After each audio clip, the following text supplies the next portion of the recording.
Every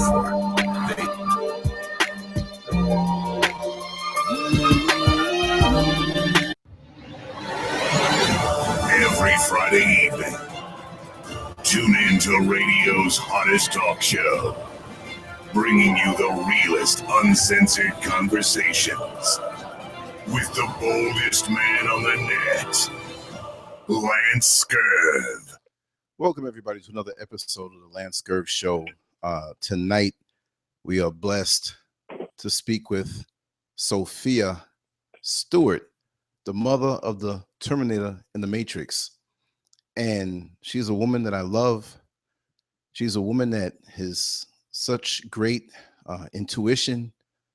And if you really know the movie The Matrix, I call her personally the real live Oracle.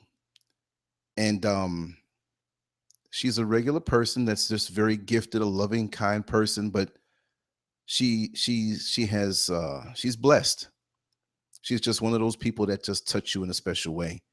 And tonight, we talked earlier, and I said, listen, you gotta come on. You gotta come on and talk to your fans out here, because we love you here on the LANCESCURV show. I'm gonna shut up. We're gonna talk about a host of things.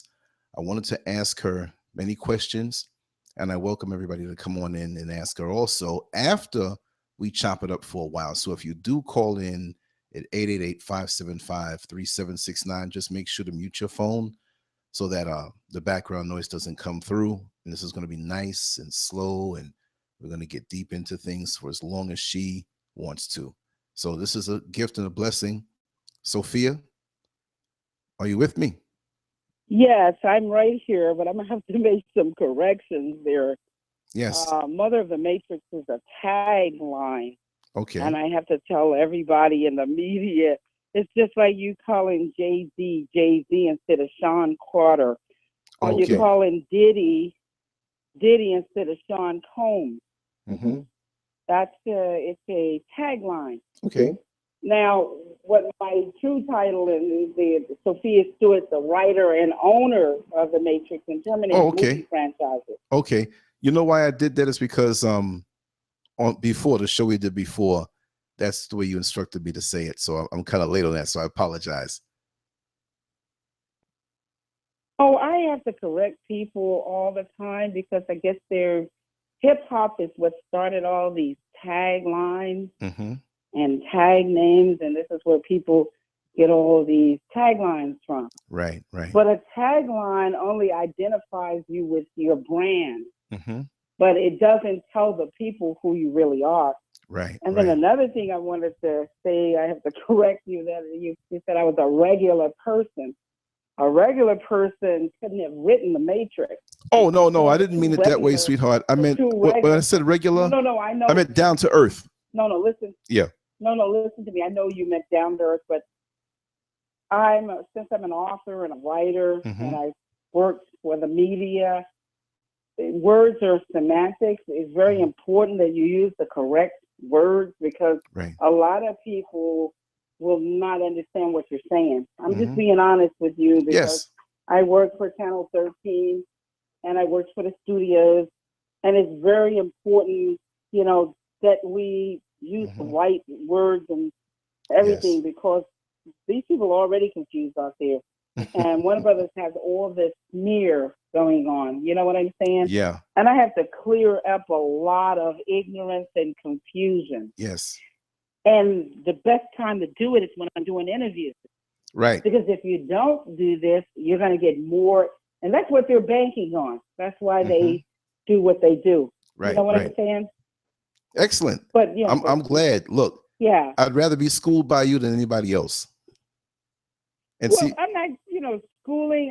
I'm just want to make sure that the people are not confused even more because they got people confused. You know what I'm saying? Yeah.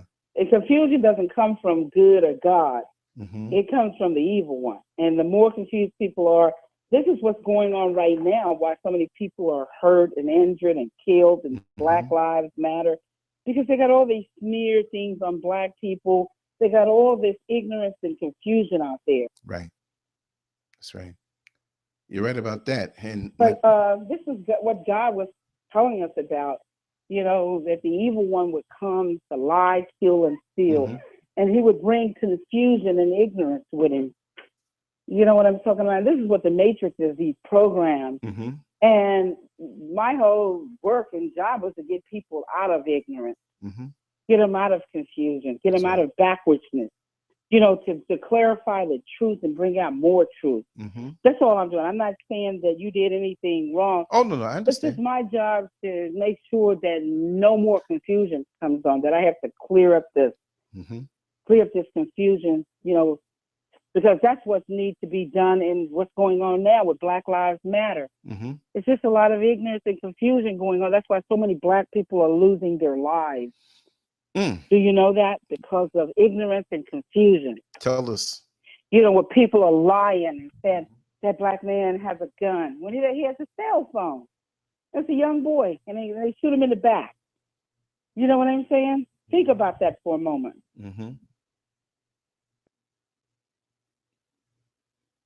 Someone lie on you and say you have a gun when you have a cell phone. Do you see what I'm saying? And but they shoot you in the back. You're so right. Yeah, no, I'm just making people think for a moment about how ignorant confusion it can get to lead to people losing their lives. But go on. Yeah, earlier tonight. I've cleared up. Yeah, I'm glad. I'm glad for that. You know what I mean? Because you're right. You got to clear it up because, you know, what happens with me is that I forget. We have our personal conversations, and these are an extension of it. And I'm so relaxed, and it's like, you know, I kind of forget. But I'm glad for that because it's a tricky world out here. But earlier today, just a little while ago, at work, there was one passenger left on the bus, and he kind of fell asleep. And we got to the last stop. And it's a young Black man, and I take it that he had an accent that sounded somewhat like a Nigerian, and I know that accent very well. And I had to tell him, you missed your stop. I can't take you back to where you wanted to go because this is my last run, but you can walk right on the other side of the street and take the next bus that's coming soon. It's a different line, but it'll drop you off close by. So he had no problem with that. But I started to think to myself, and I shouldn't have to even think this, but there were police all over the place. They had the helicopters out, maybe like about 2 blocks away where it was really hot, you know.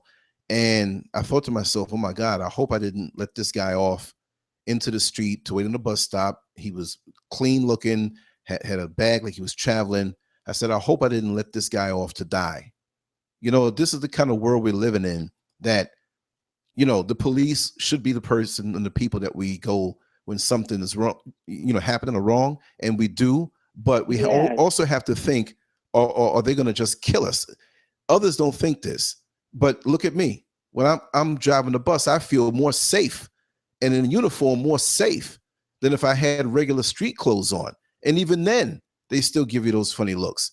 So I was thinking to myself, I said, I hope I don't look at the news and find out and see this guy's face that he got killed. And there's many people all over the world that just don't understand how we must think, how we have been pushed to think because of the circumstances in our community. And that's an extra layer of stress.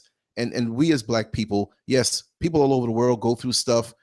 Human lives do matter, but you know what? Black lives really do matter. And when people say that to counter Black Lives Matter, which I'm a little iffy on the financing behind that movement.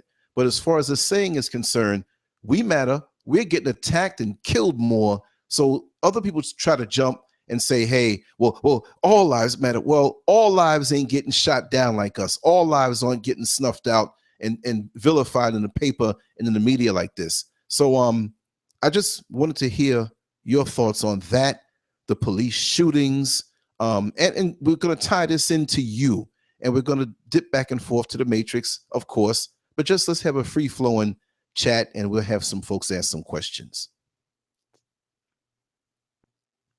No, this is great. Listen, this is very, very great because these Black lives that are mattering, or, you know, this stuff that's going on, it's all part of the Matrix. These illusions, these programs, this ignorance, all of this is part of the matrix. I was telling a fan earlier today, Mm-hmm. you know, because he was kind of confused about really how much, or what is the matrix. Mm-hmm. And, you know, I was trying to tell him that ignorance is a big part of the matrix. And words, because you got to realize that people in Hollywood are these witches, warlocks, and they use spells and they create illusions. And you know what I'm talking about? Mm-hmm. Hollywood. Holly is the tree that the witches made their wands from. And in Hollywood, they're showing you on the screen this illusion that your favorite actor or actresses, or the favorite actress or actresses are getting murdered, or they're dying, or something bad is happening to them on the screen. Well, when you know it's just an illusion, but it looks so real when you see the illusion of these people dying. Mm-hmm. You know what I'm talking about? Yeah. But this is what they create also in the real world. They create these programs, you know, and they make you think certain things, and they use the media to twist thoughts and words. And you really have to be very, very careful what words are coming out of your mouth, because they're like spells. This is what was being taught in school, spelling. You got your butt whipped because if you didn't get the spellings right, not because of mathematics, because this is what they should have been teaching you is math, because we create with math, every architect, every engineer. And so what's going on out there is murder. It's simple. You don't got to be a rocket scientist to figure out that they are murdering people. And I expected Obama to make a speech and tell everyone that no one is above the law, that no man is above the law. If you commit murder, then you're going to be tried just like anybody else. That's right. Because see, once you drive home a strong message to people, there's a conformity comes about. A guy will think twice. It doesn't matter what uniform he got on, whether he got on a police uniform, a military uniform, or any other uniform. If you drive home the message that you're going to be tried for murder if you commit murder, nobody cares what uniform you wear, what side of the law you're on, or what badge you got on, or who you are. The message should be no one is above the law. You know what I'm saying? No one has a license to kill. That's right. I don't care. Nobody should back a killer. Because once a killer starts killing and you back him, he's going to continue to kill. And that's the mentality that's sweeping the land. Because you're giving him the okay. That goes to any killer. Anybody that backs a killer, whether it's the neighbors, the friends, your buddies, or whatever, associates. If you back up evil, then you are part of the evil and you share in the evil. And you're just as guilty as the person who pulled the trigger if you uphold the evil that's been committed. You're an accessory to evil. I don't care who you are or what you do or what you know your title is in life or who you think you are in life. Murder is murder. And you're going to reap what you sow. You're going to get what you gave. That's right. Now, if somebody has some questions about that, I would love to. Yeah. I would love to hear your opinions. Yes, definitely. Feel free to call in, y'all. What I want to do is ask you a few things. Do you really blame most of us for not believing in the system? Because I know for me, it goes around and around in my head. You hear the news, somebody hits you on a text message, or you see it on Facebook, and especially me, because I do this show, I get it hit direct. If it comes like 50, 100 times. Lance, another cop was shot, or Lance, another young black man was shot, another black man was shot. And I say, oh God, here we go again. And I think to myself, here we go. They're going to go through the whole so-called process. At the end of the day, the police officer or officers will get acquitted. It's almost as though we expect it. Well, now. I don't see anybody demanding that these people be tried for murder. I don't see that. I don't see when people go and they do the rallying, they're out there peaceful rallying or whatever. I don't see no one saying, no one is above the law. That people who murder should be tried for murder, no matter who you are. But it goes both ways. It is not one way. It goes as people kill police officers, they should be tried for murder. And you kill people who have no guns and shoot them in the back, you should be tried for murder. Mm-hmm. It has nothing to do with your badge. It has nothing to do with your uniform, your walk of life. Murder is murder no matter who kills. But we understand that, Sophia. We understand that, but the system, the way it's set up, they justify it. They make these reports and they come up with all of these different. It has everything to do with us. Now listen carefully. We are the ones who voted those people in office. They didn't vote themselves in. We're the one that put them into office. And we are the ones that have the power to take them out of office. This is what the late John Kennedy was saying, that the power is with the people. And the power has always been with the people. And they're afraid of the people. And they're afraid of the people's power. Because you see what's going on, they're afraid. People can stop this. We have the power to stop this murdering and killing.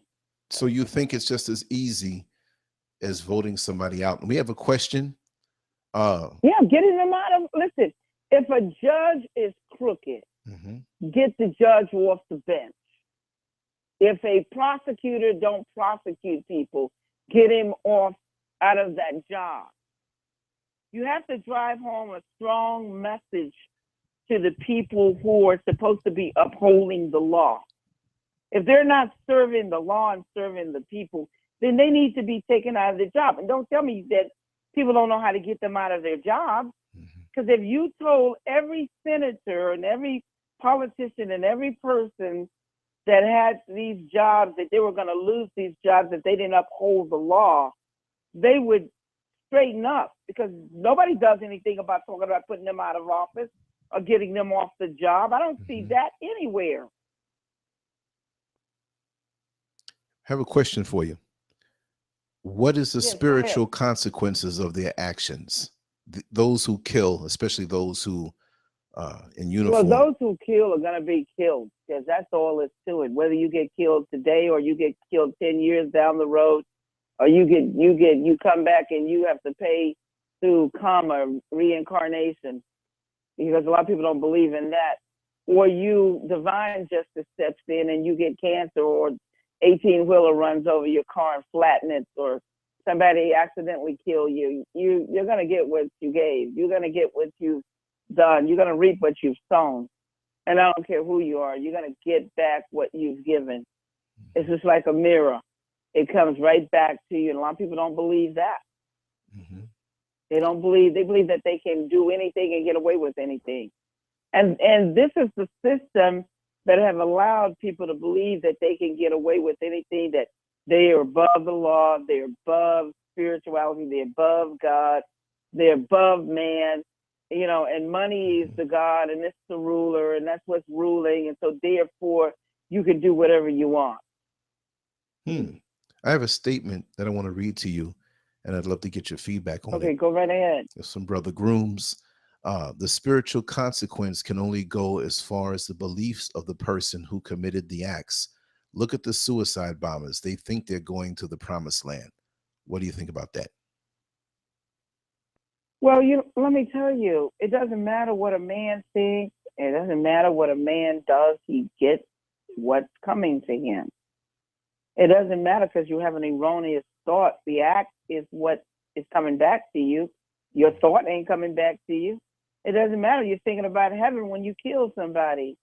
Heaven is not what's coming back to you, because that wasn't the act. That's your thought. The act is what's coming back to you. You forgot about that? Reaping what you're sowing is what you're physically putting out, is what you're physically going to get back. It ain't got nothing about what you think. It ain't got nothing to do with your thought. It has everything to do with the act, the emotions that you put forth. That's what's coming back, the intent.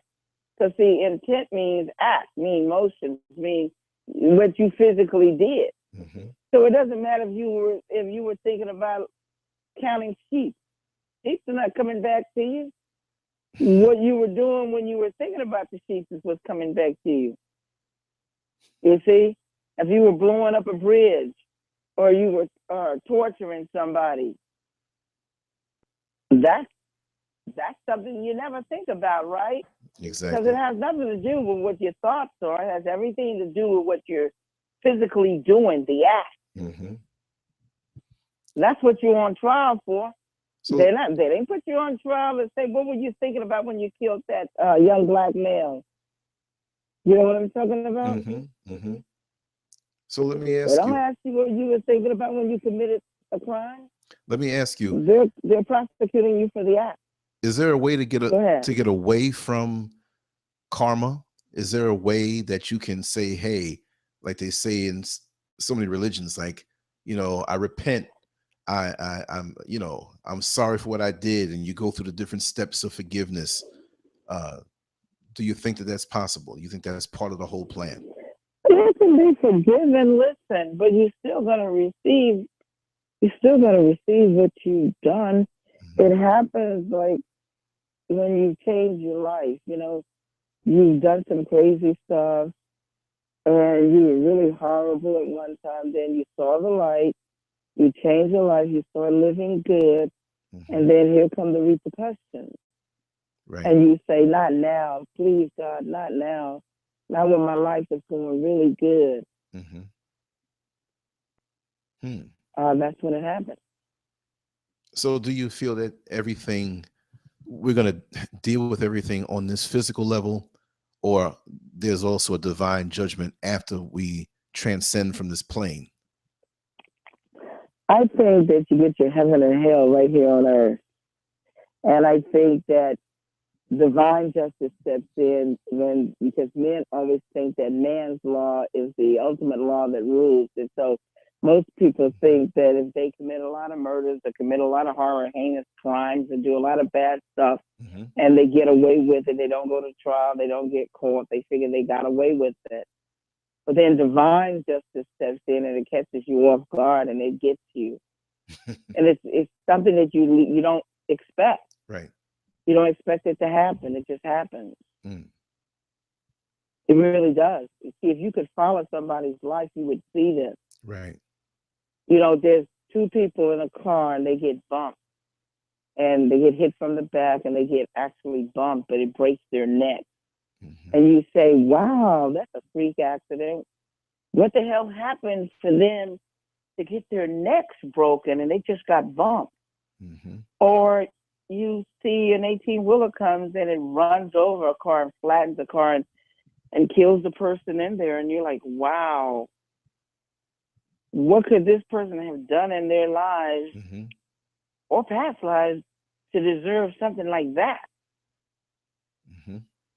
So you ask yourself, just like what happened with those guys who killed those little black girls, those 4 or 5 little black girls in Alabama. Yes. Back in the 50s, 60s or something. Mm-hmm.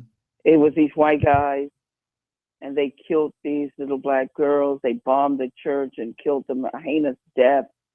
And then divine justice caught up with them about 20 or 30 years later after the act.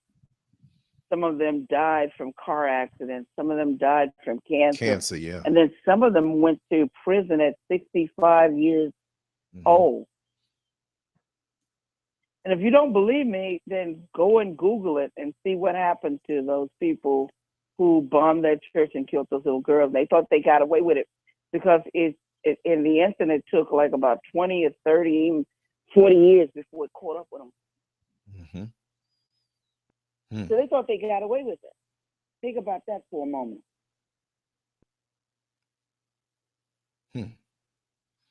It also happened with mm-hmm. This black man, the Ku Klux Klan. They killed him on federal land. Now, the government and the DOJ, which is the Department of Justice, mm-hmm. knew all about that when they went out and investigated the hate crimes. Ku Klux Klan, they killed this guy on federal land.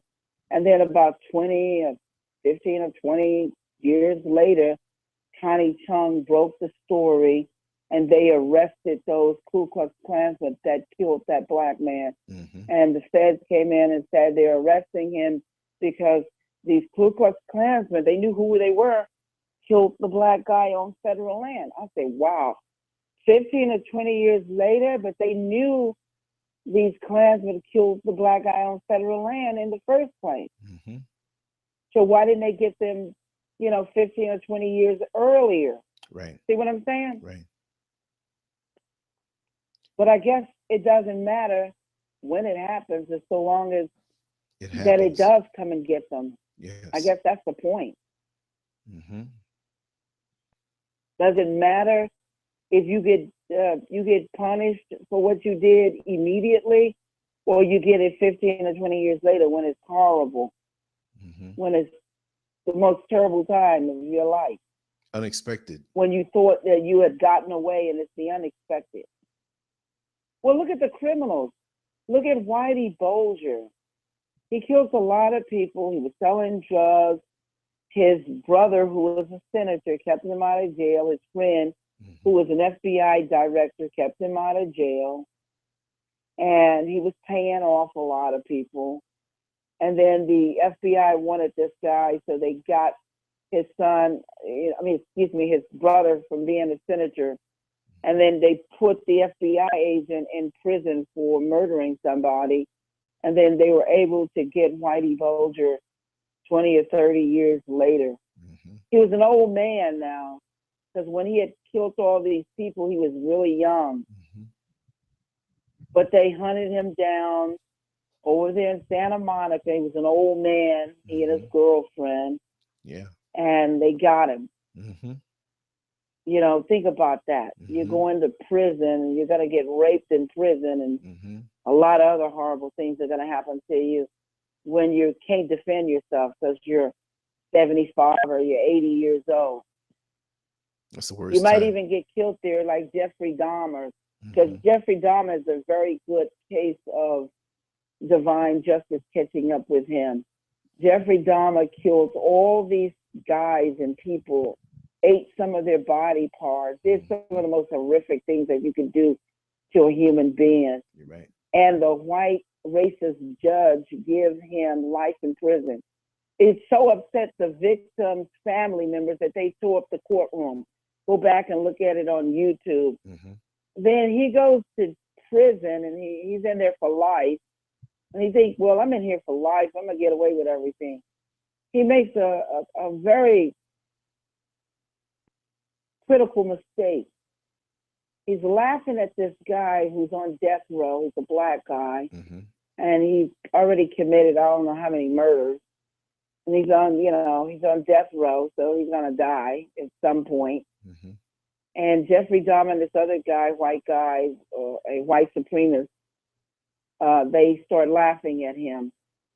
And this guy later on comes with a hammer or a blunted instrument, something like a hammer, and he comes and he kills both of them.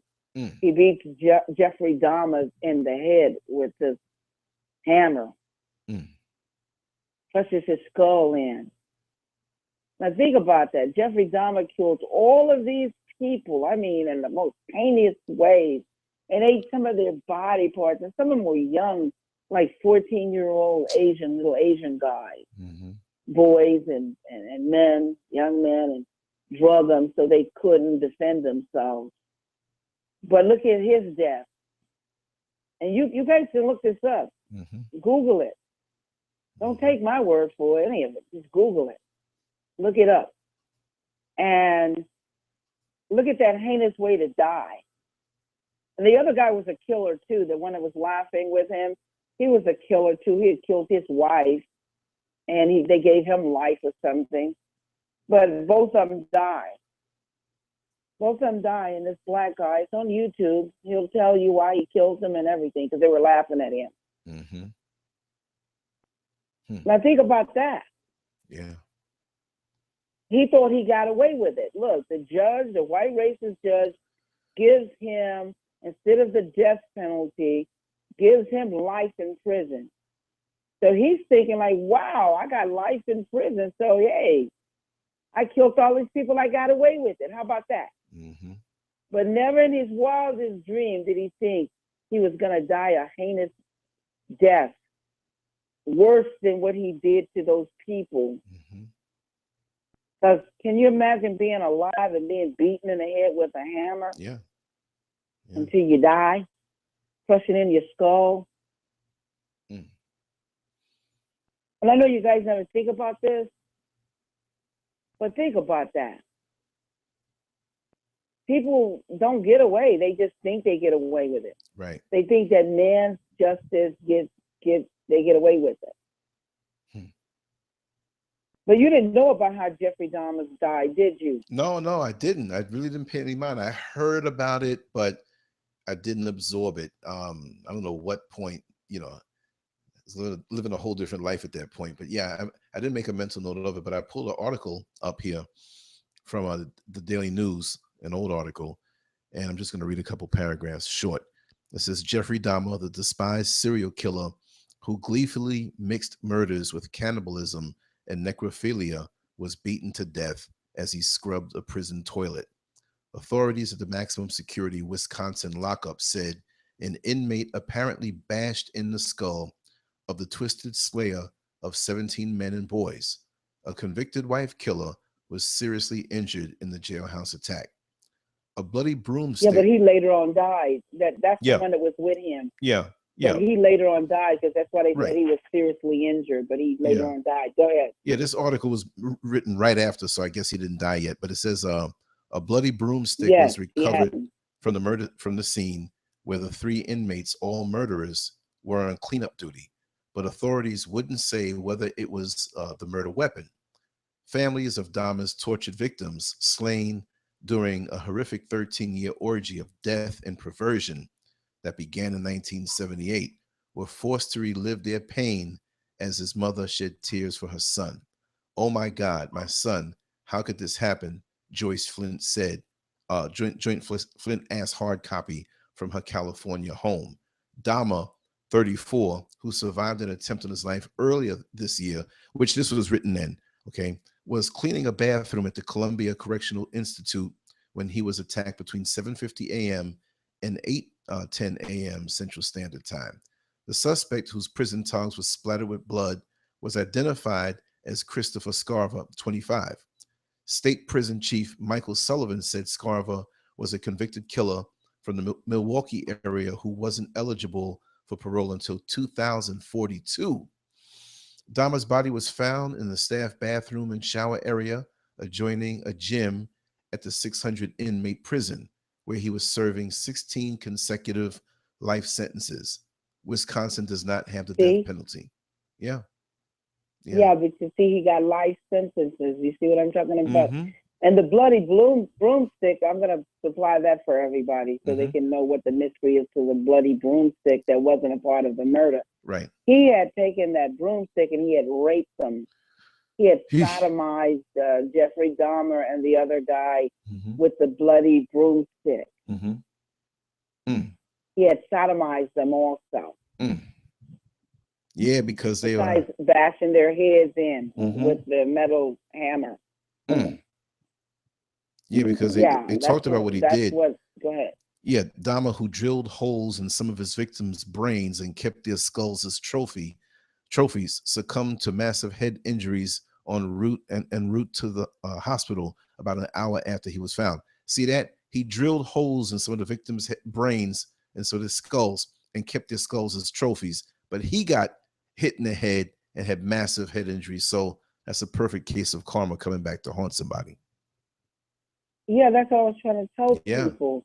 You don't get away with it. It's the act. It has nothing to do with your thought. If you were thinking about heaven when you committed an act, the thought don't come back to you. It's the act that comes back. Remember when I emphasized that about 20 minutes ago? Right, you're right. I told everyone it's the act that comes back. It don't matter about what you're thinking about. You could be thinking about counting sheep. The sheep are not going to come back to you. Let's go. Let me give you 2 more heinous people. We'll go with Al Capone. Al Capone killed a lot of people, murdered a lot of people, sold drugs, alcohol prohibition, and they got him on tax evasion. They couldn't get him on murder. But guess what? He had syphilis. And syphilis is one of the most heinous diseases you could get. And he actually died in prison. And then they gave him a life sentence, but he actually died in prison from syphilis. Yeah, I heard. And when syphilis started eating up the body and, destroying the organs, and, it's the most horrible way. It's almost like dying of AIDS. That's what syphilis is like. That's right. That's how you die. And then John Gotti, that's another one. John Gotti has killed a lot of people and done a lot of really bad things. And they had to get this Jewish lawyer Cohen out of the way in order to get him, because every time Cohen would get him off, the government couldn't even get him because of this smart lawyer, Cohen, Jewish lawyer. But they had to set up Cohen because he was greedy for money. So they set him up with a criminal act and sent him to prison. That was his part for aiding and abetting. Right. Because every time you aid and abet somebody, you take part in their crime. You share in their destiny, to tell you the truth. Yeah. You share in their act because you're committing an act. And John Gotti goes to prison finally because they got Cohen out of the way, the Jewish lawyer. And guess what? He dies of cancer. That's the same. Oh, it's horrible. He dies of cancer in prison. That's right. If you think I'm joking, pull it up. That's right. Pull it up like while I'm speaking, so the people can know that I'm not just saying something. I'm speaking of God. I remember. Truth here. Yeah, no, I remember that one. I remember that one because John Gotti's son used to come to a gym where I used to train back in Richmond Hill, way back in the days before he was even. The son was even as famous as he became, infamous as he became. The only run-in that I had with him, John Gotti himself, I was walking down 2nd Avenue. This was back in the 80s, and I was walking kind of aggressive, and it was on 2nd Avenue, and it was right in front of this restaurant. The awning that came out right to the curb, the black cars and everything. I didn't know these people. These were well-dressed, white men, Italian men, and I bumped into this guy really hard. And I wasn't a bully or anything, but the way I didn't purposely bump into him, we kind of crossed paths. We were both guilty of not really seeing, who it was, but he was standing there, and I bumped into him, and I looked like what, and when I looked like, oh my God, it's John Gotti, and he gave me a look like a smart aleck look, and I looked and I was like, okay, I'm outnumbered here. And I remember the car, the black, what was it, the Lincoln or a Caddy or whatever. It was like a limo or something. And maybe it wasn't for me, but the window was closed and it cracked a little bit. I was like, oh man, let me get out of here. But I'll never forget that. That was John Gotti. I never, because, in Queens back in the day, before these guys got big with the crimes and they got that big, they were big, but it was local before the world caught on to John Gotti. We knew who he was. And we knew his face. And I called up some friends. I was like, who I bumped into and gave a dirty look to? I wiped that dirty look off my face. And I'm not walking around fearful of anybody, but, all of those dudes around there, you knew exactly what am I going to do? Pick a fight with this guy? I could have probably beat him at that point, but how stupid would I have been? I have another excellent question I really want to ask you. I'm going to read it word for word. I'm going to throw my own little piece in there also. It's from David Page Bay. Can you ask her what she thinks about this whole gay marriage agenda and if it is leading people to bestiality? Now, that's his question. I want to throw in extra pedophilia, but the whole gay marriage agenda, and is it leading people to bestiality? And what do you feel about the whole gay marriage, the shootings, all of a sudden the push, Orlando Strong and getting married? And okay, she got cut off and I'm adding her right on in. I didn't even realize that, y'all. I'm going to have to ask the question again. Hello? Yeah, I didn't know you got cut off. I'm sorry. It dropped. And so I came back late. Yeah, no, I'm glad you did. Go ahead. Yeah, let me ask the question again. I didn't know if you heard it before. I'm going to read the Well, I question. didn't hear anything because it dropped exactly when you got ready to read the question. Right. Well, you know, whenever we get on the phone, the funny business always happens. So we'll just stick it with a lot of radio shows. Viewers, go ahead. Because you're the truth. Yeah. Yeah, you're listening. Here's a question from the chat room. Can you ask her what she thinks about the whole gay marriage agenda and if it is leading people to bestiality? And the part I wanted to add into this question, which wasn't from me, also wanted to add in the whole pedophilia thing. Is this opening the door for pedophilia? And is this leading people into bestiality? What is your take from scratch on the whole gay marriage thing? And the whole, is there an agenda? Well, let me listen. If you go back into the Bible, it tells you that history repeats itself. If you don't learn from the mistakes of others, if you didn't learn anything from Babylon, you didn't learn anything from Rome, you didn't learn anything from Sodom and Gomorrah. Sodom and Gomorrah was sodomizing and gonorrhea. Because what happens is God wasn't against love. You can love any and everybody. But what happens in this type of love is sodomizing, is going into the sewer. Your anus is a sewer because you got these openings on your bodies, like you got these sweat glands, you got holes, like your nose, you got your ears, and you got like the woman's vagina, and these sweat glands, all these holes in your body is to let out toxins, poison, and waste. All these things, because everything on the body was created with a purpose. Our skin was created for covering, probably for environmental, or to protect us from sun rays. Just everything, like our tongues, our ears, our blood, our hearts, everything was created with a purpose. It wasn't there for nothing. So all of these, like I told you, outlets in our body, the nose, when we blow our nose, we can release all the gunk and stuff. When we gark and spit it out of our throat.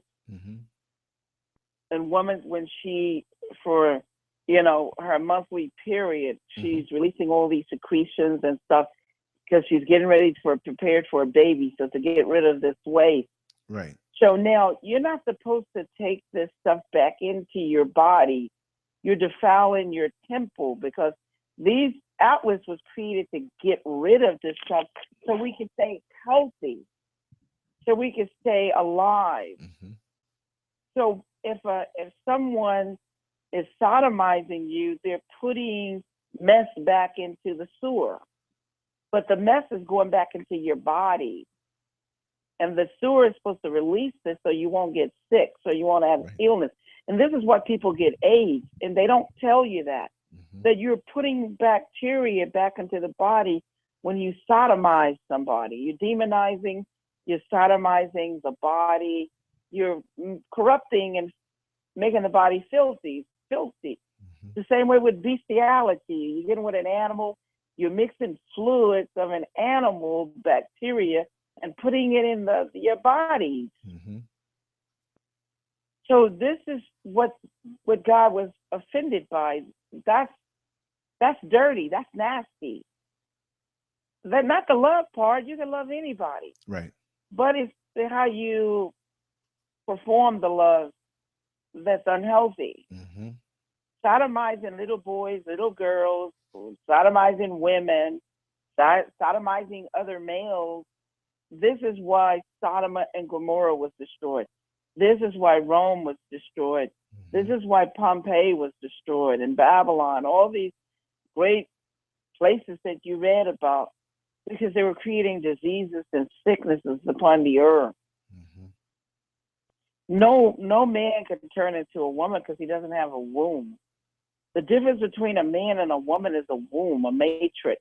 Matrix is a Latin word for the woman's womb, her stargate, her portal to bring children into this world.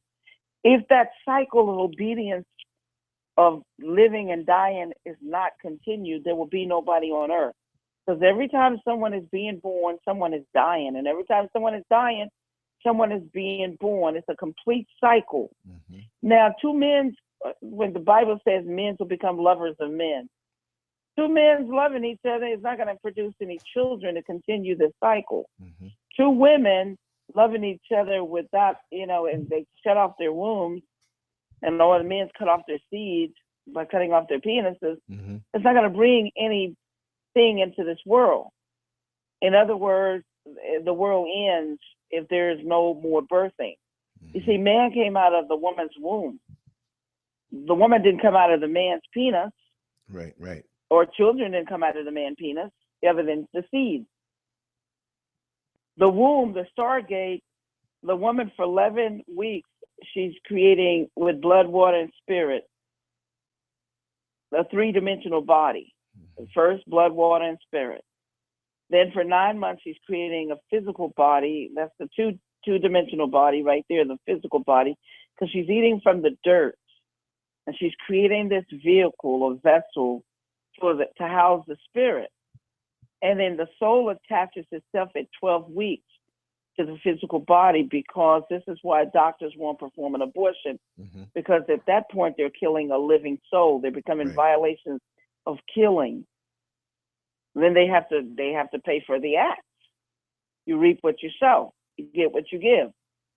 And so in 9 months or 36 weeks, the baby comes. Now the soul is the vibrancy or the vibration or the magnetism. And magnetism is like a magnet. Mm-hmm. It holds everything together.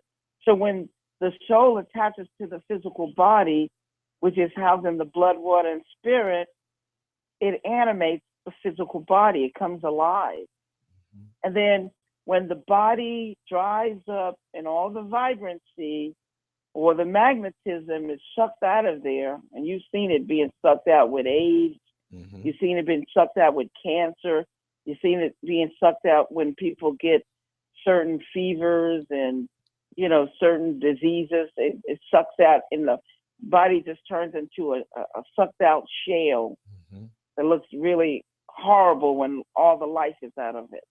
And then what does it do? It decays and it goes back to the dust, the dirt where it came from. Mm-hmm. And what happens with the spirit? Because you see these three-dimensional beings in the Matrix.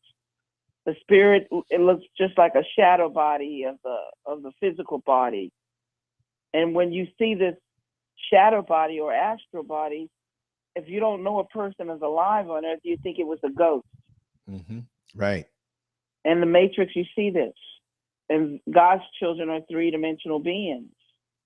Now, man started creating his own children, which are soulless. Soulless means that it can't replicate or duplicate. It's just like a watermelon that has no seeds. And that was created by man because it's seedless. Mm-hmm. Because everything God creates can replicate and duplicate. It carries seeds. But everything that man creates, when he takes a mule, he creates a mule. He takes a horse who's big, but he's weak. Mm-hmm. And he takes a donkey that's small, but he's strong. And he crossbreeds these two animals and he gets the mule. Now the mule is big and the mule is strong. You see, he's got the two great characteristics of the two animals that he comes from. Mm-hmm. But guess what? He can't duplicate or replicate. He cannot have any babies. Mm-hmm. He's a soulless, seedless thing. So God's purpose was procreation, to continue the cycle. Even for the trees, what do? They rise up in spring. In the summertime, they blossom.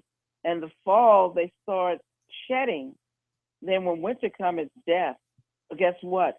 When spring comes in June, it blossoms back up. It's the continuation of life. Mm-hmm. Everything is going through recycling, including the water, the fire, the air, the earth, gold. Everything that has ever been created on earth goes through this complete cycle of obedience, including the animals, the angels and animals, except for man. Man is the only one that can reject everything that God has given. Mm-hmm. The angels, they have to stay at their stations. If they leave their stations, they have disobeyed. Then they got to pay. Mm-hmm. The animals and the sun, the planets, everything is born in a cycle of obedience. They can't say, the sun can't say to us, I'm not going to shine anymore tomorrow. No, it has to obey the cycle. It has to come up every morning. You can go out there, whether you see it, whether the sun is covering up the clouds or it's covering up the sun, excuse me, it's there. You're going to see it. No matter if it's a rain shower or something else is going on, it's going to come. You're going to see it. Fire, you can't get rid of it. It's obeying its cycle. Water, water might dry up here in Vegas, but it might pop up in your backyard. Might pop up in somebody's backyard. Oil too. It's obeying the cycle. Gold is obeying the cycle. And see, this is what man doesn't have any control of. He can't put a switch on the sun. This is what pissed atheists off. When I was talking to some atheists and they said they didn't believe in God, but they believed in technology. And I told them, well, guess what? There is no man that can put a switch on the sun and make me pay for the sunlight. And if I can't pay, then I surely won't see any sun. Right. And there's no man that can put a switch on all this air that covering the whole earth and make me pay. And if I can't pay, then I'll drop dead like a fish out of water because I can't pay because he didn't cut the switch on me. And there's no man that can put a switch on the fire. I can rub two rocks together and create a flint and start a fire. That's right. The same thing with the earth. I can lay down on the earth. I don't need a house. I don't need what man has given. God has given us all these trees. I can build me a tree house. You know, I can sleep on the earth. I can go to a warm climate like Florida and sleep on the beautiful warm earth that God gave me. That's right. Come on down. And that is true. Look at all the things that God has given us. There's plentiful animals out there, more animals than you can even imagine. There's plentiful fruits and berries and all kinds of stuff just growing, recycling itself. And I don't understand why man keeps saying, well, they're going to destroy the earth. They're going to destroy the earth. They're going to get rid of money. Well, guess what? Back in the day, 1,000 years ago, there wasn't any money. It was spices. Spices was the most valuable thing in the world. There wasn't no money. The earth didn't die because there wasn't no money. Money was invented later. Right. It doesn't matter right now if there's no money on earth. You're not going to die. It's going to destroy you at all. Another system is going to come in and take the place of it, because that's what happens. Just like the horse and buggies was taken over by the cars, just like gold was taken over by the paper money and coins. You know, it used to be furs and animals. That used to be the money. And like I told you, spices used to be the money. You know, I don't know what people are tripping off of. The earth, they've looked at the earth, they looked at the civilizations and the people who used to be on the earth, and they're all gone. Guess what? They were here at one point. You saw what they used to wear, what they used to do, where they used to live, and all the stuff. A lot of the artifacts were right in the museum. But guess what? Who were these people, and where the hell are they, and what happened to them? Well, that's the same thing they're going to be asking about you guys. Who were these people, and what happened to them? Right. Because what does it matter? Rome was here, but they turned renegade. They started having sex with the animals, having sex with the kids, having sex with other men's wives, and all that stuff. They broke the law, and they got wiped out because it was corruption. And what did God do? He started all over again with a new batch. He started all over again with Sodom and Gomorrah, with Rome, with Babylon, Mesopotamia, Pompeii, Egypt, which is Kemet. I mean, come on. And then what are you going to be? It's going to be the United States and the other countries. Greek, Rome. What does it matter? You break the law, you get corrupted. You gotta leave the earth. You can't stay here. The only thing that's going on is people dying and people being born. That's all that's going on. People coming in and people leaving, excuse me. Yeah. That's all that's going on. Ain't nothing else going on. All of this, the earth is, going to be destroyed with nuclear this, and Wall Street is going to crash. We're going to have no more money. Look at all the people that just died yesterday and died 10 years ago, and none of that ever happened. Why are you concerned about seeing it doesn't matter? Why not live your life and live right now, fully in the now? Yeah. Forget about tomorrow. Forget about wars, rumors of wars, what's going to happen, the money system crashing, all this stuff. The Federal Reserve been pumped up with drug money for years. They've been talking about trillions of dollars in debt, and it's all going to crash. But guess what? Like, what's his name? Pablo Escobar said, hey, the biggest dope dealer is the Federal Reserve. It's got more drug money in it than anything. That's why your system has never crashed. That's why it will never crash. There's plenty of money around, and you guys are supplying it because you're the ones buying the drugs. Right, right. How about that? And listen to the ignorance. It's going to crash, but it's more billionaires and more millionaires on the earth in the last 20 to 30 years than ever been populated on the earth. You're right. Go back 30, 40 years ago and look at the multi-billionaire and millionaires that are on earth right now. Are you kidding me? Do you know that if Wall Street crashed tomorrow, the millionaires and the billionaires would surely die? They would jump out of the windows like they did in 1929. For real. And if you hear about them jumping out of the windows, then you should be concerned. But until they jump out of the windows, there's no Wall Street going to crash. And all the criminals, all the terrorists that y'all are so scared of, they got their money in Wall Street banks. They got their money in Wall Street. All the criminals, the good guys, everybody got their money on Wall Street and in Zurich and offshore bank accounts. It's the most comical thing I've ever encountered in my life. I said, how can the people be so in ignorance? I mean, I wrote The Matrix so you can open up your eyes and you can see the programs and the ignorance and the lies. But, I mean, where's the people's common sense? Do you know the people that worship the money is their God? I'm telling you the truth. Go back and look at it, Google it right now. The crash of 1929, they literally jumped out of the windows and committed suicide when they lost their money.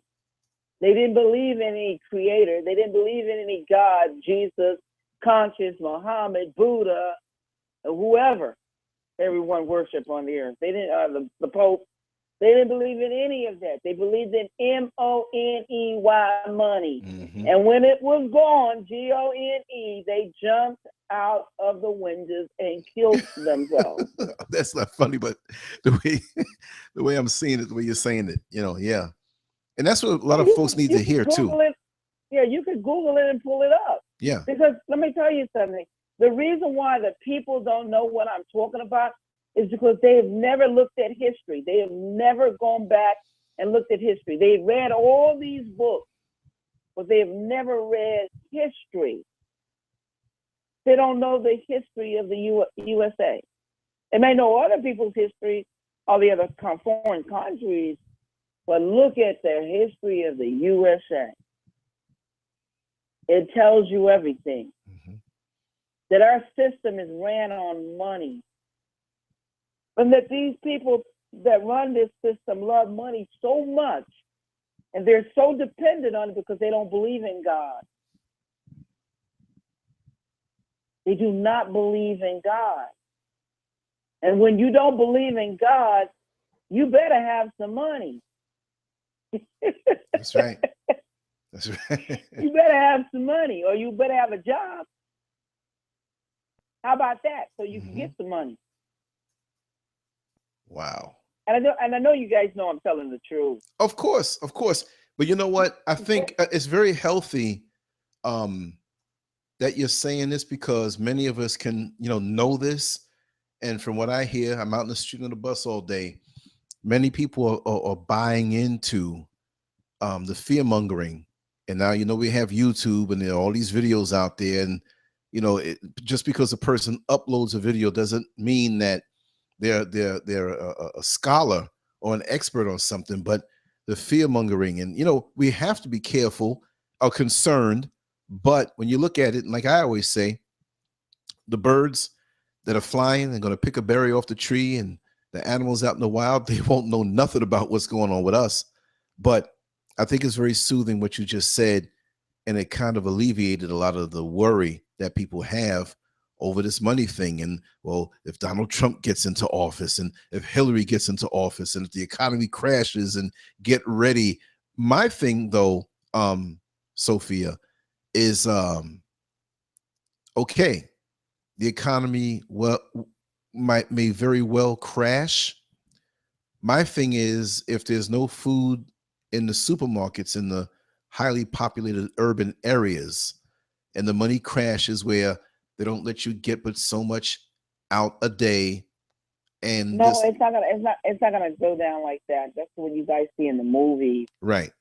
What happens is when a system crashes, another system takes its place. Okay. So what they're trying to do now is put in a cashless society, Bitcoins, or they got some other one, good coins or whatever now. They got different stuff, digital coins or whatever. They're trying to bring in another system because it doesn't like in the movies where you got to go and you start breaking into supermarkets and rioting. You've already done all of that. All that's been going on for a long time, rioting and breaking in stores and stealing and all. No, that's not going to happen. Well, because these people, that's money for these people. No, what happens is your way of doing business changes. You go from the horse to the car. So now you're going from greenbacks into a cashless society where your account is debited. You're getting digital coins. You see what I'm talking about? Right. Now your money is debited, like when you go into a store and you pick up something and you start eating it. Well, it's scanned, and so now it costs $1.20, whatever you were eating, or $3, and now that's debited from your account.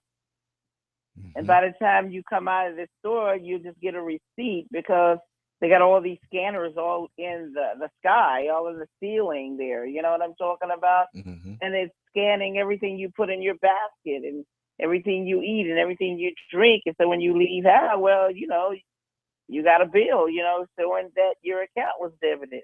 You while you were in the store, you spent $130, and here's your receipt. Let me ask you. That's what's getting ready to change. It doesn't go away. You go back to the horse and buggies 100 years ago. You go through history and you look at the changes. Everything has done was just change, got greater. A new world was created, and you had to get used to that new world, or you didn't prosper.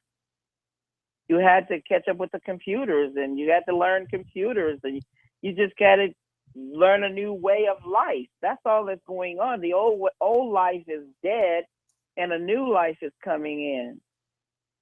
That's what the end of the world means. It doesn't mean that the whole world is going to be blown up. No, the earth is protected. It has a radiational belt around it, so no planets or anything bump into it. It gets broken into thousands of pieces. You can look and tell the holes in the earth from the meteorites and other things that tried to interfere with the earth.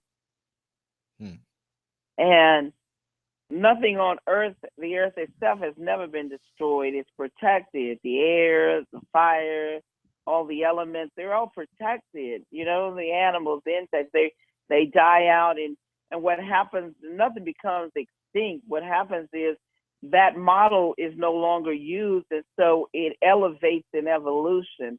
A new species that's gone through evolution takes its place, that's greater than what became extinct. Right. They like the bees right now. They say, well, the bees are going to leave. No, the bees don't leave.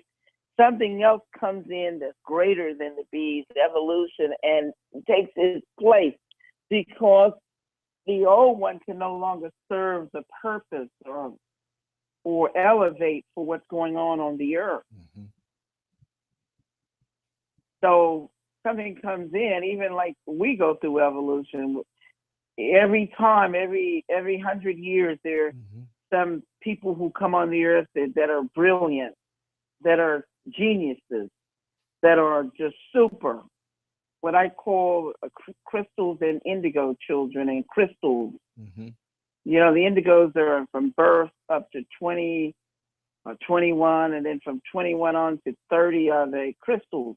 But these were just super individuals with super brains, super, knowledge. Right. So they can advance the earth with technology and make the earth greater. And then we have greater things, like we're not using old caveman stuff where we have to keep elevating, keep growing, keep advancing. And you have to keep up. And then if you become obsolete, then you have to leave. Right. If you don't serve a purpose and you're not serving any purpose and you're just consuming and just eating up and you're not giving back anything, then you got to leave from here. Mm-hmm. This is an earth of balance. God is balance. So nothing is going to, there's going to be too much good and there's going to be too much evil. Everything has to balance out. It has to be good and evil. They're one. They're not two separate things. They're one. And so you cannot just come and consume and eat up and take and steal and take everything. No, you have to give back. If you give, you have to receive. If you receive, you have to give. You have to be practicing this. Mm-hmm. You have to be practicing giving as well as receiving. You have to practice this. Everything is a cycle. That's why the earth is round. That's why you see the planets around. That's why you see the wheels, everything. You see all this roundness because that's what a cycle is. The alpha and the omega. You begin again. Everything is continuing. That's what the infinity was trying to tell you. That's what God is trying to tell you.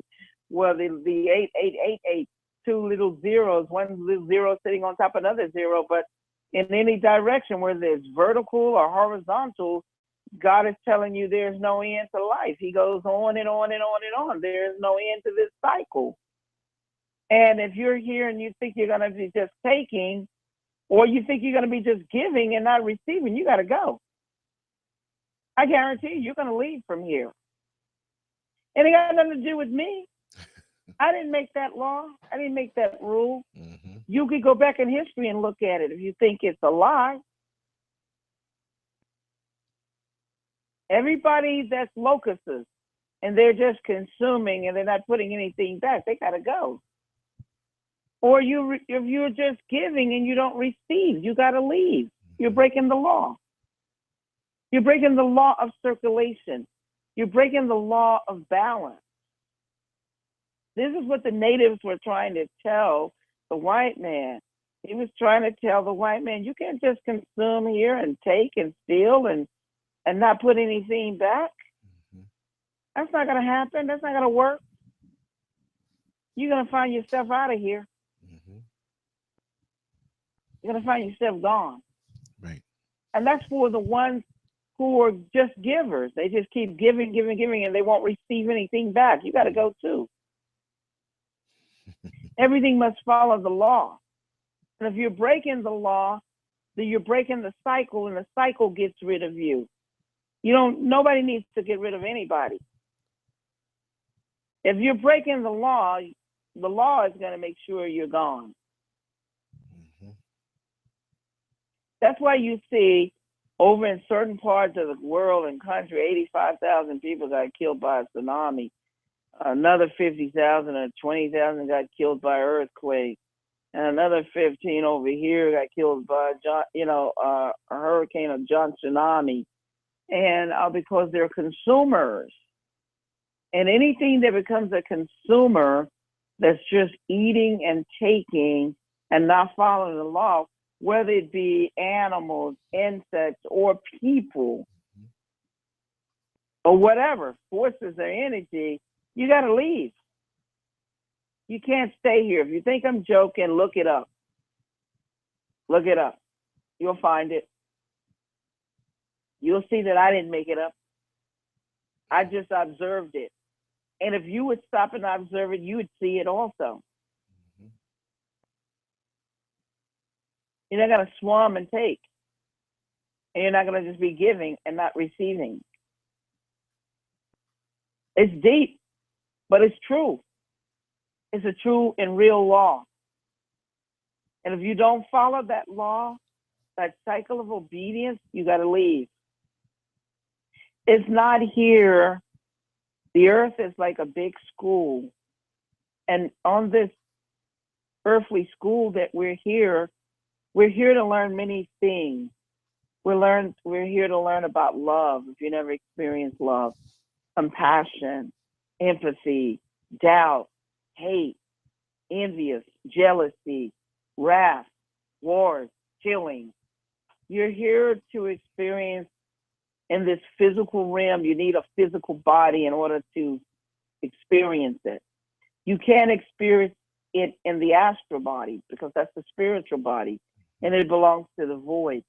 You cannot experience it as pure energy because pure energy, which is magnetism, which is the source of God, blends with other life vibrancy, other energy. But the physical body, which is the two-dimensional body, was created so we can experience sex, we can experience feelings, love, eating, drinking, hate, just all these things, killing, pain, because without this physical body, you will not be experiencing anything that I just named. That won't be happening at all.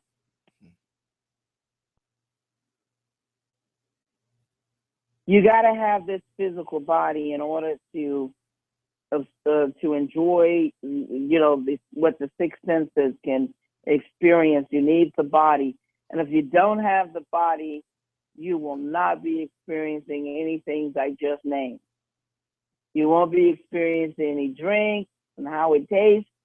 You won't be experiencing any sex, cigarettes, smoking weed, killing, betrayal, jealousy, envious, ignorance, whatever you're here to experience. You won't be experiencing it without this body. How about that? And the body won't be alive if it has no vibrancy, no magnetism, or no energy. Anybody got any questions? Let me pop back into the chat room. It's jumping. There's a lot. I know it is jumping because a lot of people have never explained to these people what's going on.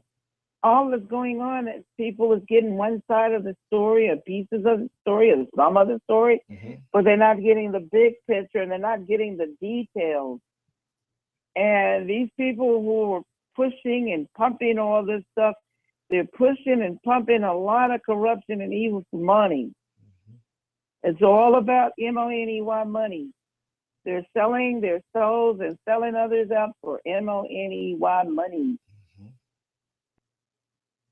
Not because they love someone, not because they want to help someone, not because they're generous and kind. None of that's going on. The biopharmaceutical companies is selling people a lot of drugs to kill them because they make more money off of death than they do living. In fact, you can't even make any money off of good. If they got so many wicked stuff going on, you can't even make nothing off of good. Back in the day, when the pendulum was swinging the other way, everything used to be good. You used to hear some good news on on television. They used to celebrate heroism or the good deeds people would do and good things that happened. News used to be really good. Yeah. It wasn't as heinous as it is now. When they found out that they could make money off of talking about wicked and evil things, the most wicked and the most evil thing they could talk about, they could make more money off of the worst. So they began to pump all of that. And that just created really bad thoughts for the people, because you can't think good thoughts and pure thoughts if your mind is steadily bombarded with evil things that are going on in the world. If you're constantly getting evil thoughts put into your perspective, and you're looking at all these old horror movies, which is encouraging fear in you, and then you go through school for 12 years, and it takes all the pure knowledge that you came in here with, what you were born with, and replaces it with programs.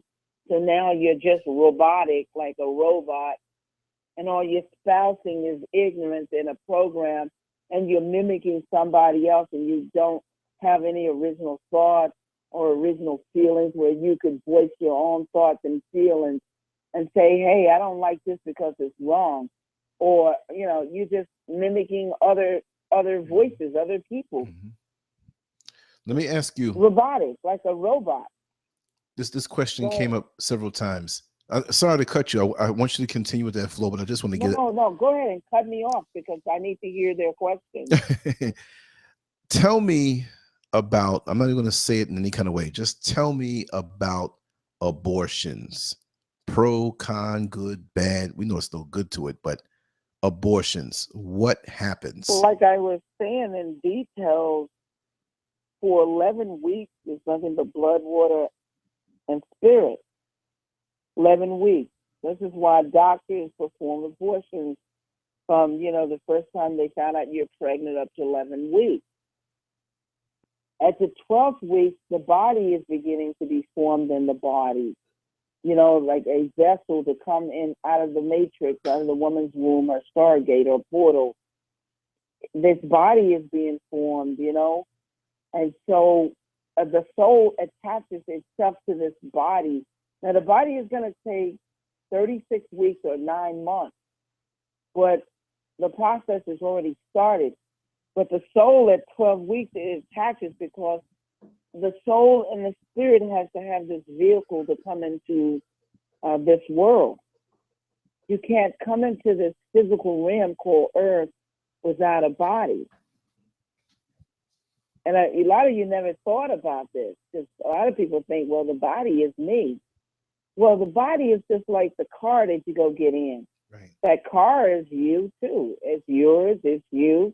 And when you operate it, it's operating according to how you are directing it. So when it can be used as a weapon, because you can run over somebody, or you can kill somebody, you can harm somebody, you can tear up some buildings, you can do a lot of things with it. But basically, you're directing it, you see? And so the physical body is the same way. Your spirit is housed in the body. You can see this in the matrix. And then your soul is attached to that physical vehicle. And it animates it, or it makes it come alive. And the soul gives the body the compassion, the humanistic side. It gives you empathy. It gives you compassion. It gives you love. It gives you feelings, concern, caring about another individual, or caring about a woman and children being in the streets cold or dying or sick, or you care about animals, or you care, just caring and loving. Now, without the soul, and these men create these clones, he's creating these bodies. Now, the body can house a spirit. That's right, because you can get spirits from drinking alcohol. That's why they call it spirit. You can get spirits from drinking alcohol or doing drugs. There are gateways, doorways, to letting spirits in to occupy the body, because once you give permission, the body gives permission, anything can come in and house it. Now, when man starts creating his children from petri dish or test tube or artificial inseminated babies, they're born seedless or soulless because they're clones. That means that they can't duplicate themselves. They can't have children. They can't, replicate. So if they die out, the body die out, spirit goes back to the void, and they don't have any soul. because the spirit can animate a body. You know what I'm talking about? Body is nothing but a husk, a vehicle. And when God's children are three-dimensional beings, meaning blood, water, and spirit, that's the baptismal. And then, of course, the physical body, that's 2D. And then the soul, that's 3D. Mm-hmm.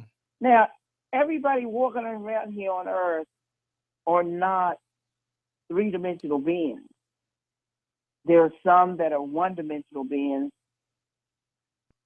some of them that are two-dimensional beings, mm-hmm. meaning, and then some are just the one-dimensional beings are the clones. Clones are what you call machines. They're robotic. They're programmed. They don't have no empathy. They don't have no love. They don't have no compassion. They don't have no feelings. They don't care if you kill women and children. They don't care if you kill animals. They don't care who you kill. They don't care if they kill each other because they're clones. There's no emotions, no soul, nothing. Nothing to identify them with the human being or the being that occupies a soul with love, compassion, and caring, mm-hmm. with empathy. You see? Yeah. Another question, another good question too. This is from J Lister 1. Can you tell me what you think about children who are born with deformities or illnesses? Is it because of the actions of their fathers or family in the past that caused this to happen to them? Well, the Bible even explains that to you. It says sometimes it's the curses, generational curses, and sometimes it's for the glory of God, because sometimes we come paralyzed or deformed, so we can overcome adversity, so that we could be a light for others to overcome their deformities or their adversities or whatever is going on with them. Because light is like a beacon. You know, this is how we're supposed to be an example. If you want changes and you want others to change, then you have to change yourself. You have to be the light. And others see your light, they want to be like you. And they'll change, and everything will change around you. You don't make people conform. You don't try to sell them a bill of goods or try to make them do something or force them. You just become an example of what you want, what changes you want here. What light, like anytime anyone becomes a hero and they overcome adversity, it heals and helps so many other people's lives. You came here to serve. You didn't come here to serve yourself, because that's called selfishness, and that's about self. And selfishness is about self. It's not about others. It's just serving yourself. And a lot of people who are serving themselves and selfish, they're very unhappy and they're lonely. They're alone. Because the most fulfilling thing in life is serving others, is helping others. It's just when Jesus had his disciples, they came running the Christ consciousness. We're talking about the Christ consciousness. We're not talking about physical man, but the laws governing the consciousness. And this Christ consciousness is a consciousness of law, meaning that if I'm giving you this parable, if I'm giving you this story, then you need to see the light of the story. So if these disciples are running up to the Christ consciousness and asking him, Master, Master, who's the greatest? And the Christ consciousness answers and he says, the one who serves all is the greatest. And that's true. That's a true statement. Because when you create or invent something, say you created a safety pin, and everybody can use that safety pin, and it's so helping and healing. They're like, wow, you gave them something that helped their lives, lightened their burden, made an incredible dent in their life, elevated them.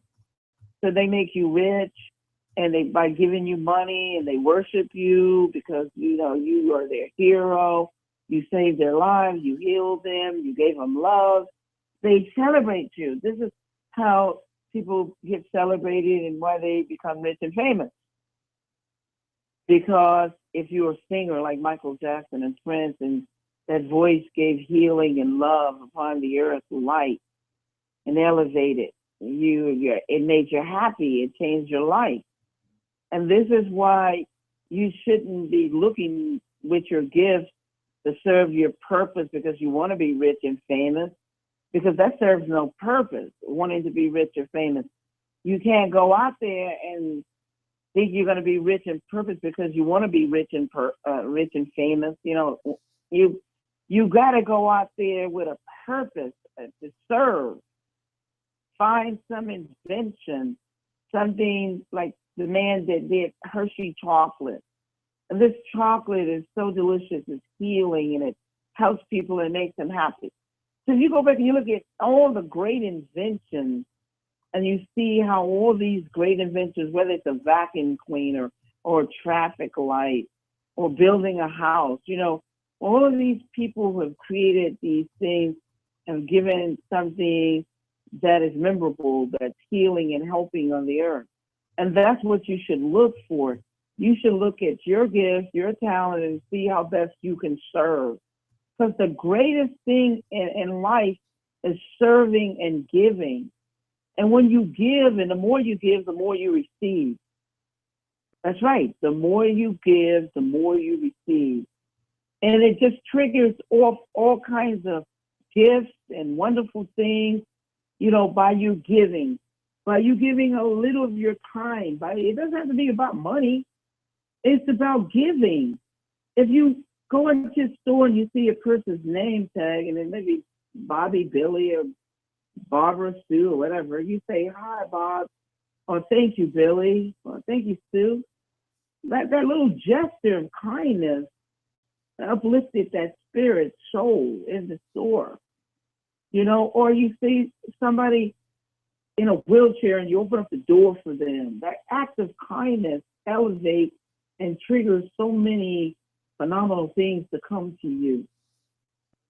Every act is an intent, and the greater intent is doing service, helping somebody, giving them something, doing something for others, to uplift, to build, to create.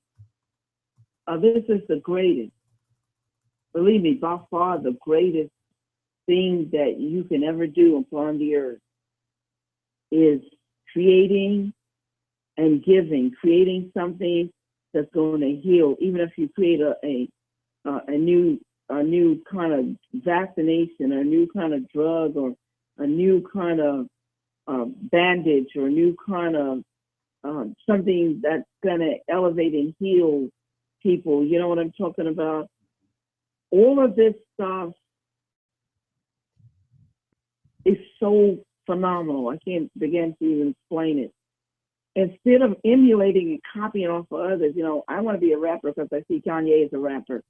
I want to be, a singer because I see Prince was a singer. Instead of emulating and copying off of others, you say, what is my gift? Because I know that I'm here for a reason. And I know that my gift is just as outstanding as Michael Jackson or Prince or Michael Jordan or whoever, Barbra Streisand. My gift is just as magnificent as Madonna. So what is it? Because I need to find out what it is so I can offer service, so I can heal and help mankind, because I have a place here. And it's not about all this ignorance that you see with Hillary and Donald Trump and all of that mess. It's not about that. Forget all about that stuff. Forget about man and what he's doing. Start thinking about what you can do. Because all of that mess, if it's not right, it's going to come to an end. It ain't going to be here. Nature will just take it on out, remove it. So you don't got to worry about any of that. That's not why you're here to bicker or trying to fix the world problems. there's only so many things that you can do to change, make great changes. And you need to be wise enough to know what you can change and do it, and things that you cannot change and leave it, so you can stay happy. Because you're going to get frustrated when you're trying to change something that's beyond you. You'll be a lot happy if you're wise enough to know the difference between the things you can change and the things you cannot change. Right. The things you can make a difference. But then you know what? The most simplest things are by far the greatest things. The most little bit thing that you think is nothing is the biggest and carry the greatest deeds of weight of love and kindness and compassion in the world. Just giving someone a kind word, or giving somebody a cold drink that's sitting in the sun. Maybe that person is working and can't go get a cold drink. And you go in the store and you get them a cold drink. And oh man, that person is just, that elevates you in heaven. I mean, just little things that you would not even think about. Mm-hmm. Little small things elevate you. It's not about all of these big things that other people are doing or organizations are doing. Sometimes men are doing all these things for show. Sometimes men are doing these things so he can get a pat on the back, a pat on the head. He's getting his glory from other men. You see what I'm talking about? They're erecting a building towards him. They're erecting a wing over there at the hospital with his name on, or they put a street with his name on it. You know what I'm talking about? Mm-hmm. It doesn't matter about any of that. Carnal. What matters is what you can do. One little simple thing that you can do for another human being upon the earth carries greater weight than any organization or any Microsoft or Apple donating $1 million over a year for the cancer fund. Mm-hmm. You going into the veteran hospital and you bring in some magazines or some flowers to some patients, or coming in and volunteering to help somebody who are in need of help is by far greater than any organizations donating or any celebrities donating hundreds of thousands and millions of dollars. Or you feeding a pet, or you rescuing a pet, or you doing anything that you can to make this place a better world and not look back and not look at all the evil. Forget about the evil, because evil is a part of this world and you can't get rid of it.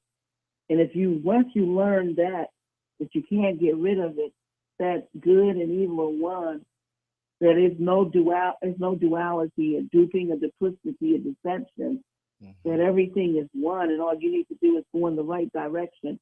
Everything changes. Everything changes. You can come to terms. You can come to peace.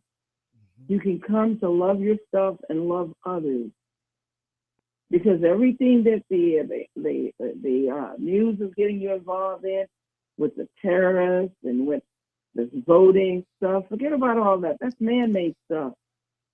Forget about all of that. That'll take care of itself. Why worry about it? Why get involved with it?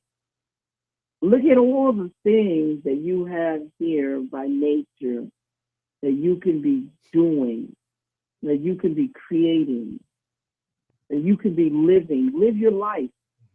Look at all the people who was working and they accumulated and amassed a fortune, and they all died and left it here.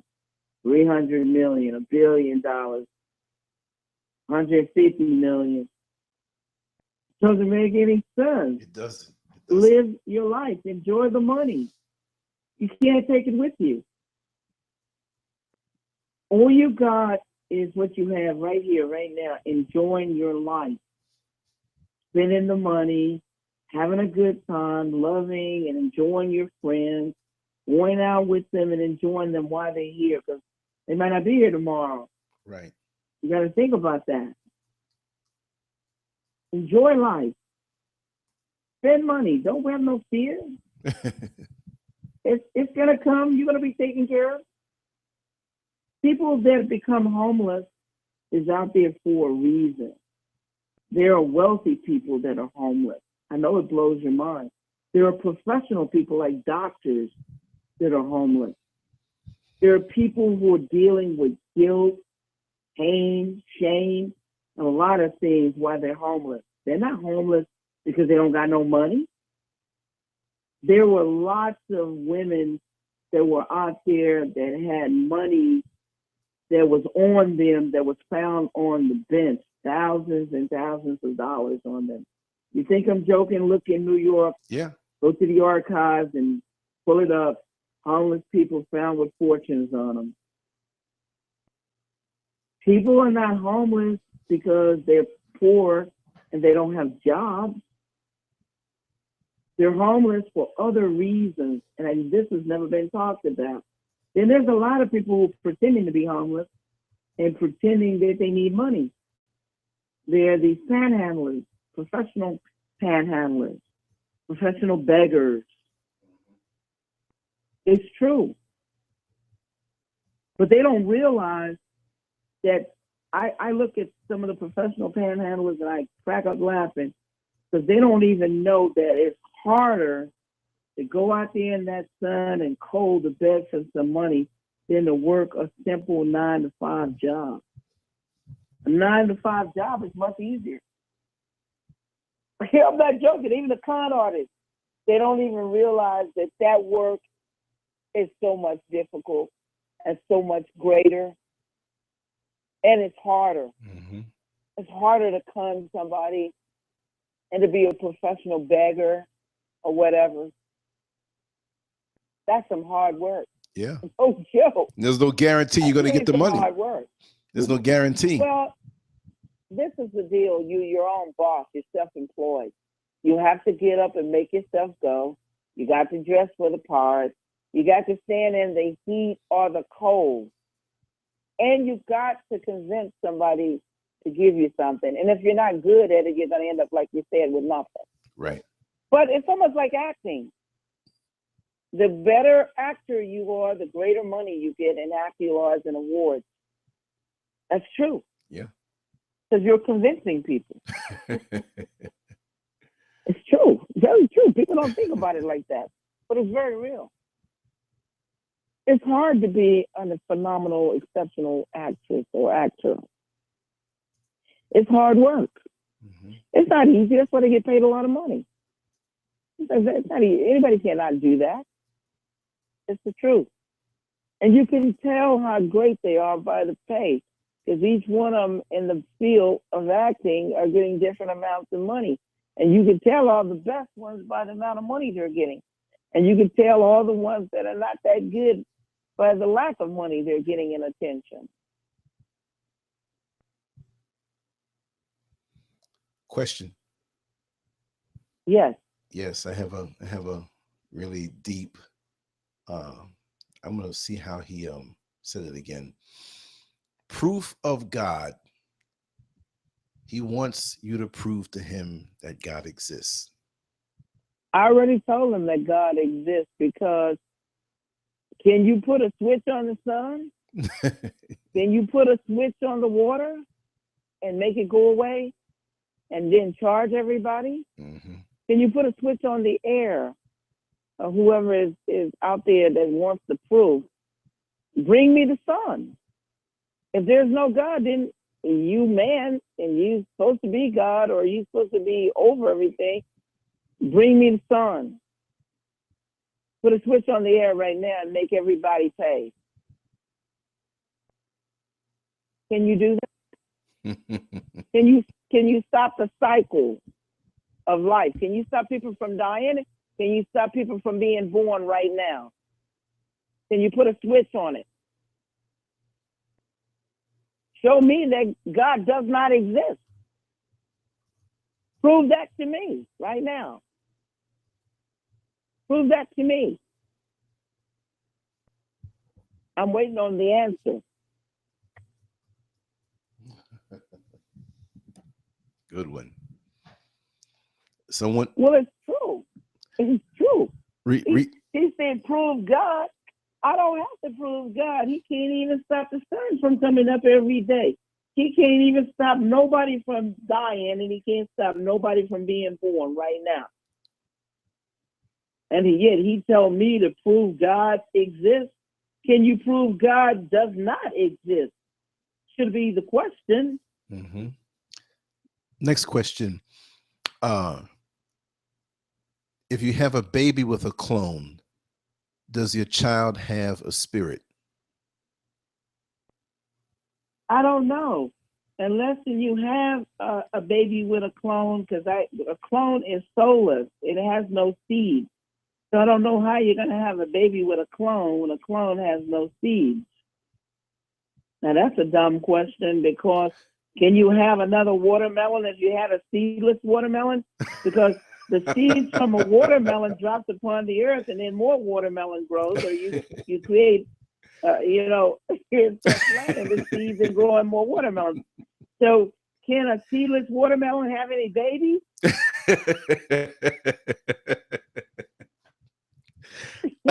Stupid question. How are you going to have a baby with a clone? Clone is seedless. It's soulless. It has no soul. It has no seed. No, but people have eaten. They've eaten fruit with no seeds. Right. And if you ask these people where did this fruit come from, they will swear up and down that God created it. And I try to tell people that on earth here, there's a lot of stuff here on this earth that God did not create, but man created it. And you know what? The people can't tell the difference from what God has created and man has created. And this is no lie. This is the truth. Now, if you told people that what God creates bears fruit, it continues in a cycle of obedience. And if you tell them what man has created, that's it. It can't replicate or duplicate itself. A man creates a gun. Can a gun have a baby? Let me ask the person that question. Can a gun have a baby? Oh, no. Man created a house. Can a house have a baby? I mean, because this is a person that says, prove God. I'm telling him right now what man is creating. They've seen the stuff that man has created upon the earth. A man created some jewelry. Can a jewelry have a baby? Can it replicate itself? Right. Can a gun replicate itself? Can a car replicate itself? No. Because it's not a living entity. Look, it's not a living entity. But look, the sun is a living entity. So you're going to get more sun. It's going to replicate itself. It's going to duplicate itself. It's going to get so hot, it's going to make you take off your coat and your clothes. It's going to make you sweat. Now, water, it's a living entity, a living thing. It's going to be more water. It's going to pop up in your backyard. It might dry up in the desert, but guess what? It'll come down the middle of the town. It's called a river. It's called a lake. It's called a stream. It's called an ocean. It's called a sea. The air, it's a living thing because you're breathing it. And if you didn't have this air, when it blows, you can feel it. You can't see the air, but you can feel the air when it blows. You can feel it when it gets hot. Mm-hmm. Can it replicate itself? Yes. It can replicate itself because you know how? That wind will start blowing and blow your hat off, blow your coat off. Might blow your clothes off to get strong enough. Might knock you down and blow you away. It's called a tornado. But go ahead. Let them ask more questions because they can answer these questions themselves. Okay. What about it when they say the black woman is God? The black woman is God. Well, let me add on to that. That was a question that was asked in the chat room, but let me add on to that. They say all life comes from the black woman. that when you trace life back, you know, the physical body, the soul, we know it's God, but it's like it goes right back and through the black woman on this planet, on this plane. Well, let me put it like this. There we go with semantics again. A native guy told me that there was no black. And I told him, if there's no black, then there's no white, right? Right? Mm-hmm. So what does it matter if it's black or white? It has nothing to do with the skin. It has everything to do with the act. I told you, the body has all these functions that were created for a reason. Mm-hmm. And the woman having a womb, that's the continuation of life. That's the cycle. That's what brings everything into this earth, is that womb. Does it matter if the skin is another color? Because there are lots of black people with white skin. Mm-hmm. And there's a lot of white people with black skin. Mm-hmm. It's true. You ain't lying. The skin doesn't determine who you are. Your DNA determines who you are. And your womb determines what you're going to bring into the earth, if you're going to bring anything at all here. The woman's womb is the stargate, it's the portal. The woman is what you call the female or the feminine energy of creativity. Because in her matrix, her womb, she's creating. And what she has created comes out of her womb into this physical dimension. So what does it matter what color her skin is? The skin doesn't determine the act.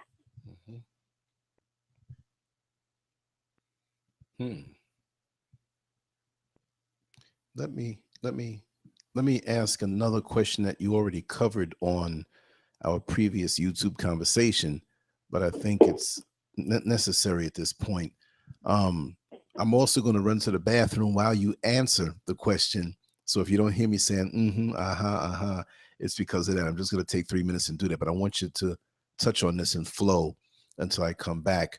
Speak about and tell us about the deceptions in Hollywood and the word Hollywood and all those things that are mysterious that maybe some people, they say some people go overboard. They say most people don't even know how much deception there is, the covert things that go undercover. What is Hollywood all about? Hollywood, whichever way you want to say it, not the accepted thing where, oh, they just make great movies, but the evil behind it. And on that note, give me a few minutes to come back. Keep talking. I'm gonna hit the restroom and peek in that refrigerator. I'm feeling a little hunger here. This is so intense. I'll be back. Hollywood. Well, everybody knows about Hollywood. Hollywood. A lot of people try to say they don't know about it, but they know. Hollywood is an illusionist. They are the ones who create programs, propaganda, movies. They create trends. They actually tell people what they should think, what they should do, how they should act. It's just a teaching method. Programming, just like the billboards, just like the television, just like radio, the airwaves. And them controlling the airwaves, they control your thoughts, your feelings. And you guys seen Outer Limits. Outer Limits, when it's coming on, describe exactly what's going on, how they mold your thoughts, mold your thinking, mold if you become ignorant or ignorant person or not, or intelligent. It's there for many purposes. Mainly, it's about control. I guess that's the most important thing. It's about control.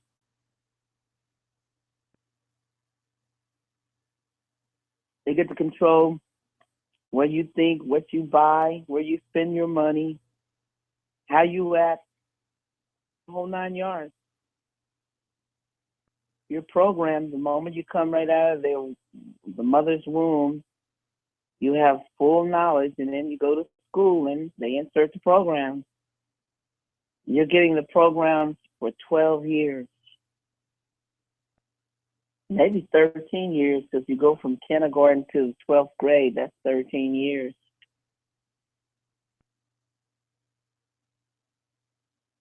You're not taught to be creative or to be a creator, because just think if you came out of your mom's womb and you went into kindergarten and you were taught to be a creator, a co-creator, an inventor, to think with original thoughts, and to cultivate your talents and your gifts. Mm-hmm. And that would be magnificent. But that's not what's going on. When you go to school, everybody's taught to be a robot. They're not looking for creators, inventors, co-creators. They're looking for sheep and robots. And that's what happens. You become robotic and a sheep. And when you come out, you're saying and doing and acting the same way as others.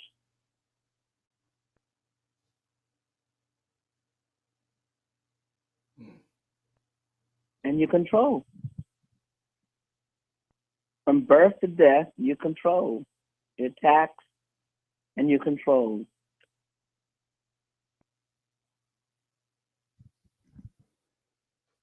And when you speak like a robot. And when you act robotic. And everything you do is a routine. A job is a routine. Mm-hmm. Someone taught you that when you got there, you took the place of some other robot and you learned his routine. Come on, it's true. Yeah. They tell you what you need to do in this job, and you're just mimicking him. And all you need to do is learn how to mimic and do routine, and you got the job. Right. So right. And it's the same thing every day. Like Lance, you drive a bus. Yes. It's the same route that they chose for you. The same people you see almost every day. Sometimes it's new people. Yeah. But basically, those people are robotic and they're doing the same thing. They might have different clothes on. Go ahead. Can I tell you something? It's so funny. Yeah. The different routes that I do, like we're set for like 4 months and we choose again. We can choose what's left based on seniority. But once we get our routes, whatever route it may be, if it's a regular route, people are so funny. They will sit in the same seat if that particular seat is available. They go right and they sit in the same spot. They go through the same movements before they get on the bus. When you're driving up and you're half a block away and you see the woman, she touches her hair, she whoops at a mirror, or she touches her stomach because she feels that her stomach is a little heavy, so she's pulling the shirt over. Or you see the guy who tries to muscle up and act like he has muscles. The same movements. It's so funny. Yes. Day after day. It's robotic. Yeah. And the day goes robotic, like a routine. Yeah. The weeks fly by so fast if you allow yourself to get caught up in this predictable routine. This is why I escape to my thoughts. I know what's going to happen as far as the passengers are concerned because it's so predictable. But this is why while I'm driving and doing the same routine, it doesn't really, like I said, it kills me. It really doesn't, because I'm hearing music, I'm thinking thoughts, I'm planning things, I'm rehearsing certain things, and that's what gets me through the day. And it's like I'm getting over. When I'm at the job, I'm getting over. I look like a robot myself. We have to be at certain corners at certain times. We can't leave certain points at certain times. I've mastered that. Right. That's like 10% of my brain matter. The other 90%, I'm off on the creative zone. And so when people ask me, like, how can you get so much done in a day? It's because I'm thinking and I'm observing the real stuff that's going on around me, and I extract so much out of my day because of it, while others they're waiting on something. And it's funny, most people, when they're at their job, they're saying to themselves, oh, I can't wait for my vacation. And then when they take their vacation, which is only a minuscule amount of time out of that year, oh, I don't want to go back to my job. So they're never really where they are, and they're never really enjoying where they are. When I'm on my so-called job, and I said, oh, it's killing me. It's not really killing me. It's a get over, because I'm writing things down. I'm thinking sometimes the day goes by and I don't even realize that I was at the job. I know I'm there. But once I kick into the automatic side, there's a certain amount of my brain that will be taken up with that. A cat runs out in the road and you got to hit the brake, or somebody jumps out, or a car cuts you off. But other than that, it's like one big party, because my mind is so vast and so strong, and I won't allow that particular physical place that I'm in to dictate how everything else works for me. So it's a vacation every single day. Look now. I'm in my work week. We're hanging out here. We're talking. We're having a good time. I always have a good time, whatever way I want to have a good time. And I look forward to coming home and doing this every night as much as I can. Sometimes I get tired, I fall out and sleep. But at the end of my work week, I say, wait a second. The week went by so quick, because I'm not waiting for that one day. I'm going to wait for that 2-week vacation. Nah, like you said, Sophia, right here, right now, live in the present. That's how I can get so much done. I totally agree. Totally agree, because I'm glad that you're a man that you've, lived that, where you can see routine and robotic, because people, they do not observe. They are living, but they're not observing what's going on here. Right. Or they don't want to believe their eyes or their ears. They don't want to believe what's going on. It's a beautiful thing. It's like I was at a red light earlier, and there was a lake on one side, and there was a possum crossing the street.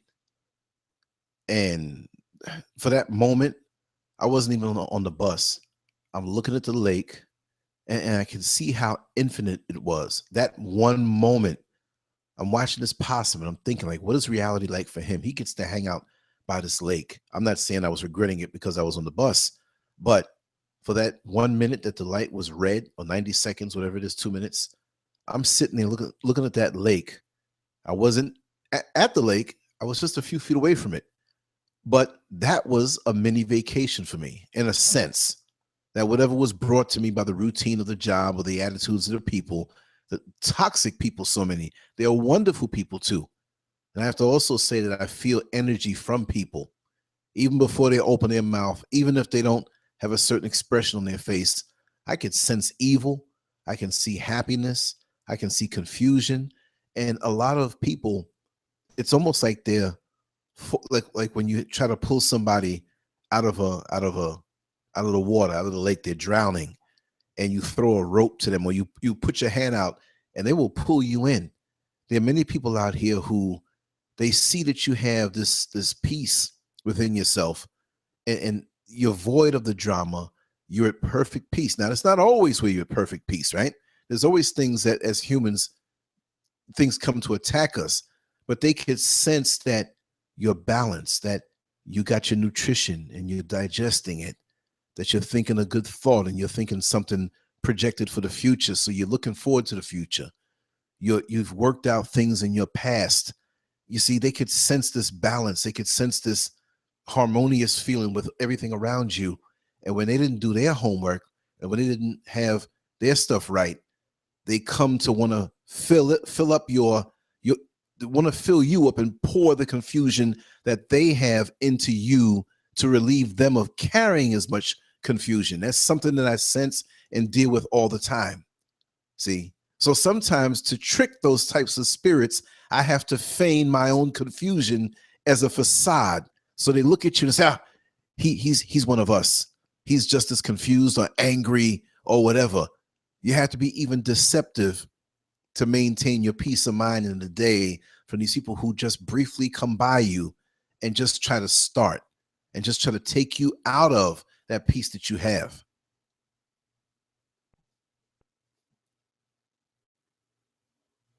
Still with me? Yes, I know exactly what I know exactly what you're talking about. Yes, I know. It's an energy thing. Exactly. It's an energy. I see people as energy, and the energies can change, they can morph, and the energies can be very deceptive. There are people that I know that they are confused and they want to bring you into their confusion. They show their face to be this way. And when you get closer to them, they switch it up. See? And when you don't seem to reflect that, when you pull back, here it comes again. They try to lure you in.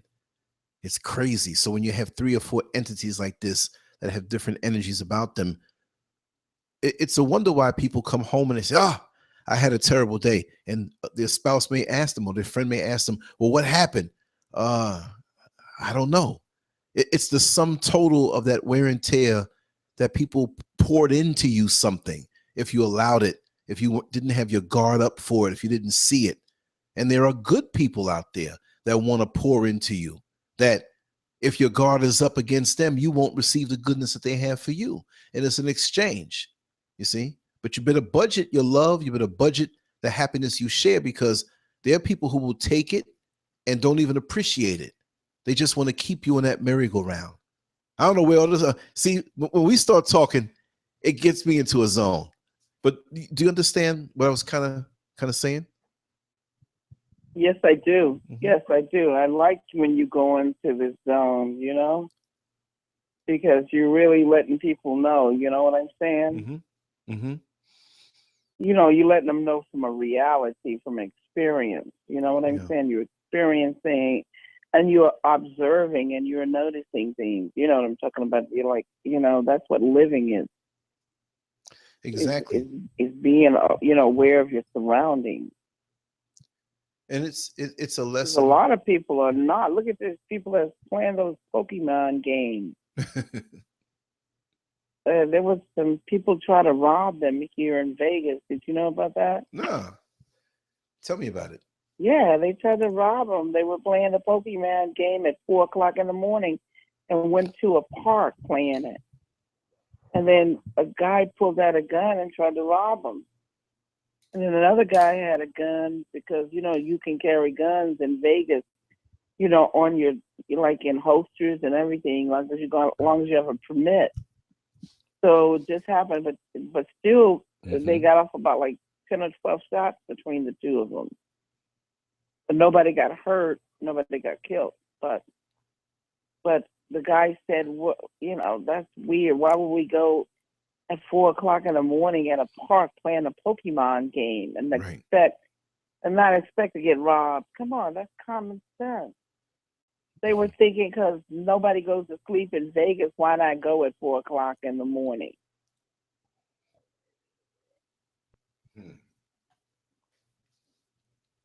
Do you see what I'm saying? Yeah. But see, also, it's an energy thing, the way I look at it.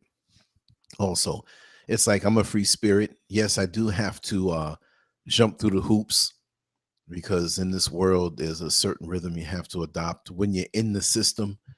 And I'm going to be tiptoeing out of the system.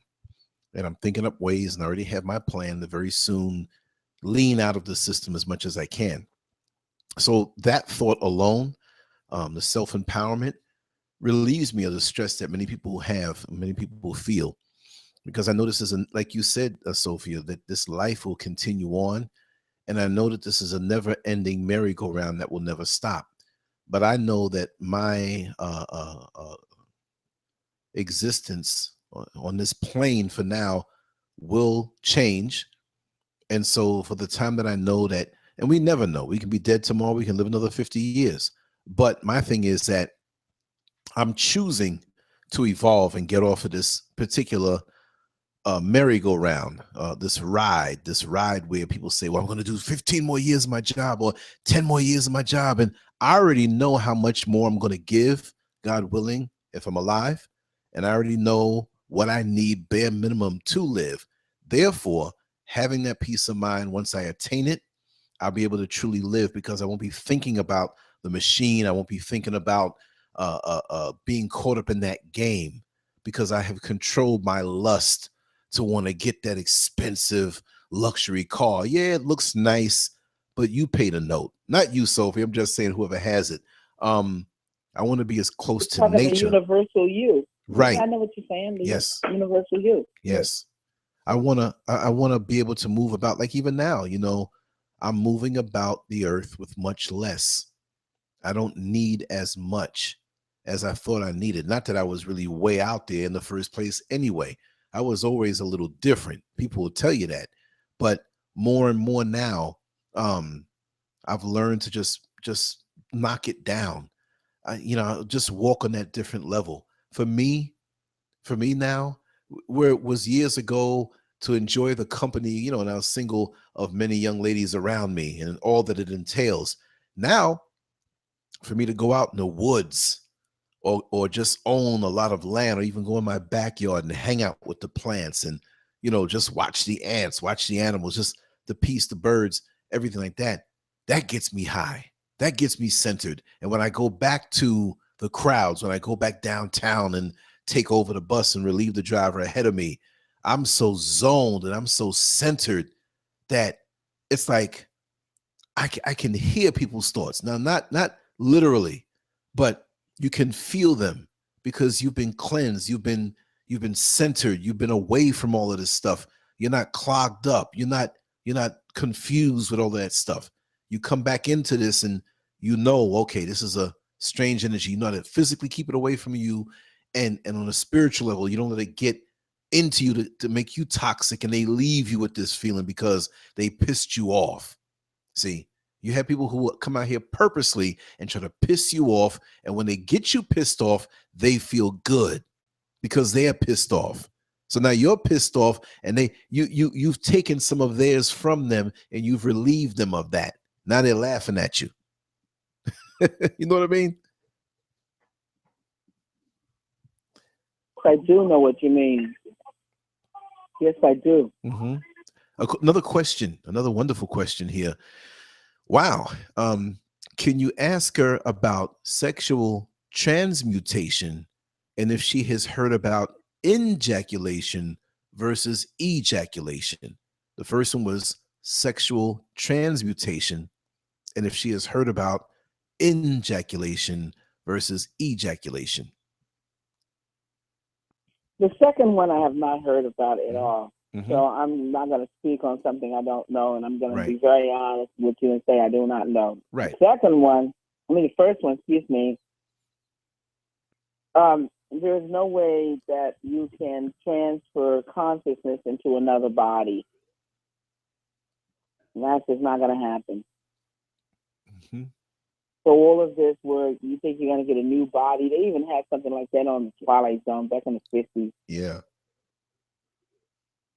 It's never going to happen. Consciousness is something that you can't even see. You can experience it, but you can't see it. So how can a doctor transfer something they can't see into something physical? Goes beyond energy, if you know what I'm saying. Yeah. Energy is when you saw Frankenstein. Remember the monster? Yeah. They took the body up and had the electrical things on it, the lightning rod, and they animated the body with electricity. Yeah.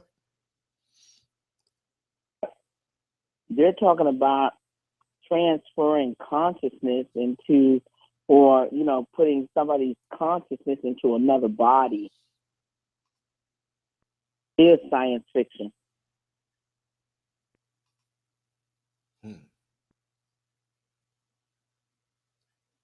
Transcendence, the Johnny Depp new movie. Yeah, I know what you're talking about. Who's that speaking? That was talking about taking, this is someone, I know what you're talking about, sir. Fred Johnson. That is a movie because you can't, consciousness is a thought.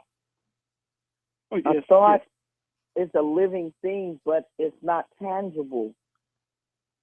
So you can't transfer it, you know what I'm talking about, into somebody else's body, a body that is just the body you created, and the body has no kind of animation to it. It's just the body, and it needs to get up once it has a consciousness or a brain. And you can put a brain in the body, but you can't transfer consciousness. Do you know what I'm saying? Oh, yes. Yes, I understand exactly what you're saying. That's why I just brought that up. I knew it was the movie. I mean, that's just what you was talking about. I was saying transition was what they did with that movie, try to transit, and I knew it wasn't real. Yes. They always like talk about stuff like that, and they know that it is impossible to do that. You know, and the only thing that they can come close to anything, and they can't transfer, but you creating a clone. A clone is going to have some of your memories and your thoughts. You know what I'm talking about? Because it's a duplication of you, but it can't recreate or it can't replicate or duplicate. Do you see what I'm saying? But it will have some of your traits and stuff. Do you see what I'm saying? Yes. Yeah. They're not going to transfer someone's conscious. They were showing that, you know, like on some other movie. I can't remember the movie, but you know what I mean? They had that like in a lot of movies. Yeah. Yes, it is. Earlier, you were talking about Hollywood when Lance would get to the restroom and get something to eat. You said you was from Hollywood, and I want to ask you about. There's some actors that don't watch their work. Once they do the work, they do not watch the film. Johnny Depp is one of them. That's right. Johnny Depp, he won't watch it. He won't. He don't like to see himself on the screen. Yeah, that's right. Why is that? There's a reason for it. Okay. That's why I knew you might know. I knew you would know. Oh, I know from experience. That's why I know. Because back in the 80s, I was into movies. And after the movies, like after say they would do filming for today. Then after they filmed, later on, we would go and watch what you call the dailies. The dailies are the takes that you do early on, early that morning and the afternoon. You know what I'm saying? And I didn't even like to see my stuff on the screen. It was so damn weird to see your stuff on a 65-foot screen. It's the weirdest thing. No, you're laughing, but I'm very serious. To see you, I don't know if you've experienced it or not, but I've experienced what Johnny Depp is talking about. Well, it's almost like seeing a living entity of your stuff on the screen. It's weird. It's weird. I mean, I couldn't stand to see it. I just couldn't stand to look at it. I don't know what's going on with that. All I can tell you is my experience and what I felt like. I didn't want to see it. I don't know the answer to it, but I just knew something was wrong with it. Right. So when I read about him and others, I knew what they were talking about because I had experienced it. They say he's a warlock. Is that true? Well, I don't know what he is, but from what he was saying, I could tell that he didn't participate in a lot of stuff. He just does his job, and then he goes on. He doesn't want to know about the evil and what's going on with it. He just want to do his job and keep it moving. That's what I picked up from what he was saying. I don't know what you guys picked up. No, that's exactly what he said. You saying exactly what he said. Once you do the work, you don't look at it no more. No. And I know what I'm thinking when he go to his own premiere, you know, because they got to promote the film. He probably somewhere else. Or if he is sitting out there, he got dark shades, got his eyes because he's taking a nap. He's sleeping. Nobody's looking at him. Everybody watching the film. So he's sleeping. That's right. Yeah, he doesn't want to see it because something is going on with it. I can tell you that much. Mm-hmm. I don't know what's going on with it. I can still remember it was yesterday when I saw myself for the first time ever on a 65-foot giant movie screen. It's the damn weirdest feeling. Wow. I just couldn't stand to see myself on there. I just didn't want to look. Golly. It's almost like it's not you. Listen to me carefully. Okay. Mm-hmm. It's almost like it's not you. Hmm. Did you hear what I said? Yeah. It's almost like it's not you. I don't know what the hell they captured, but it's almost like it's not you. I just remember I only looked at it a little bit, and then I turned away from it. I didn't want to see it. It's very see interesting. myself on the screen. That's probably what turned me away from being a movie star. Mm-hmm. Is when I saw that. Tell me more about that. I mean, like, okay, go a little further. You know how you felt, but like, what do you think that really was about? That they stole a piece of you, they hijacked a piece of you, and now it's No, I don't know if they hijacked a piece. I don't know what was going on with it. I cannot speak on something I don't know. Right. All I know is that I was like Johnny Depp. I did not want to see whatever it was on the screen. Interesting. That I can tell you. Mr. Sophia, what you think that do to people who can watch this stuff? The ones that can look at themselves. What do you? I don't know. I don't know what's going on with them. I don't know what they're seeing. All I can tell you is the experience that I had. The experience like Johnny Depp. I didn't want to see it. Okay. I mean, because it was like, it was almost like it wasn't me. You know what I'm saying? That's all I can tell you. I mean, if I was sitting there talking to him, me and him could go into a big conversation about it. And I could possibly find out a lot more. But I knew one thing. I didn't want to see myself on that screen. I didn't want to watch myself. It's not you. I can't explain that. But that's what I experienced. Like, like, I didn't want to look at it. I had the weirdest experience many years ago. I can say I had to be about, I think I was 19. I think I was around 19. And I was walking to the subway down Liberty Avenue, going to Lefferts Boulevard to get the A train to go into Brooklyn to go to the gym. Yes, what I thought you was going to. Go ahead. Yeah. And I saw this guy walking toward me. Now it's crowded, it's rush hour, about 5 o'clock, 5:30. People are coming home from work. It's busy. And I'm oblivious. I had these headphones on, you know, those headphones with, you know, Sony Walkman or something earlier, but I'm listening to music. I'm in a zone. I'm full of food. I'm going to go train for a couple hours. I was feeling good.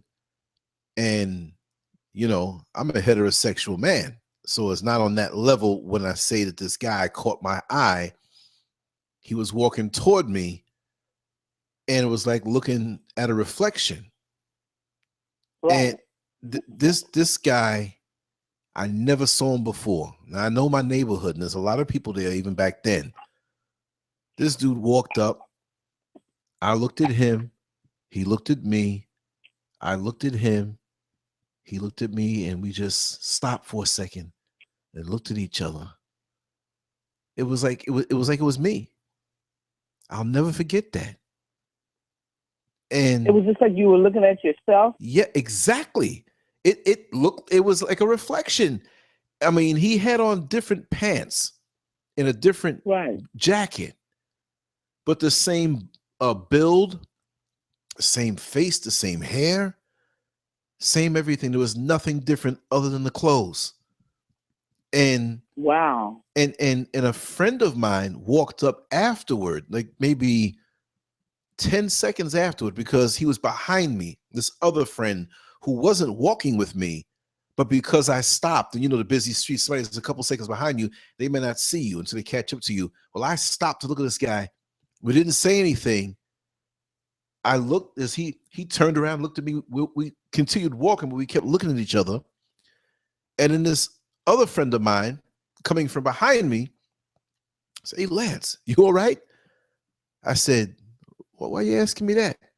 He said, "'Cause you stopped and you're staring like you're staring at something." And it hit me. I'm like, oh man, I didn't even want to say. Because what I was looking at, he couldn't see. Didn't even see that. He couldn't see what you saw. Right. But this guy that I saw that looked like me. So that's what brought it up when you said, oh, looking at yourself on the screen, it's like it's not you. Well, this guy looked just like me, but he wasn't me. But I shocked him too. We didn't say anything. What did you do to shock him? I looked like him and he looked like me. He mirrored everything, not exactly. I mean, I had my hands a certain way and I'm looking a certain way. His expressions, his face was mine. This guy was like a double. And I don't know why I didn't say anything to him. Like, hey, who are you? And he looked at me the same way.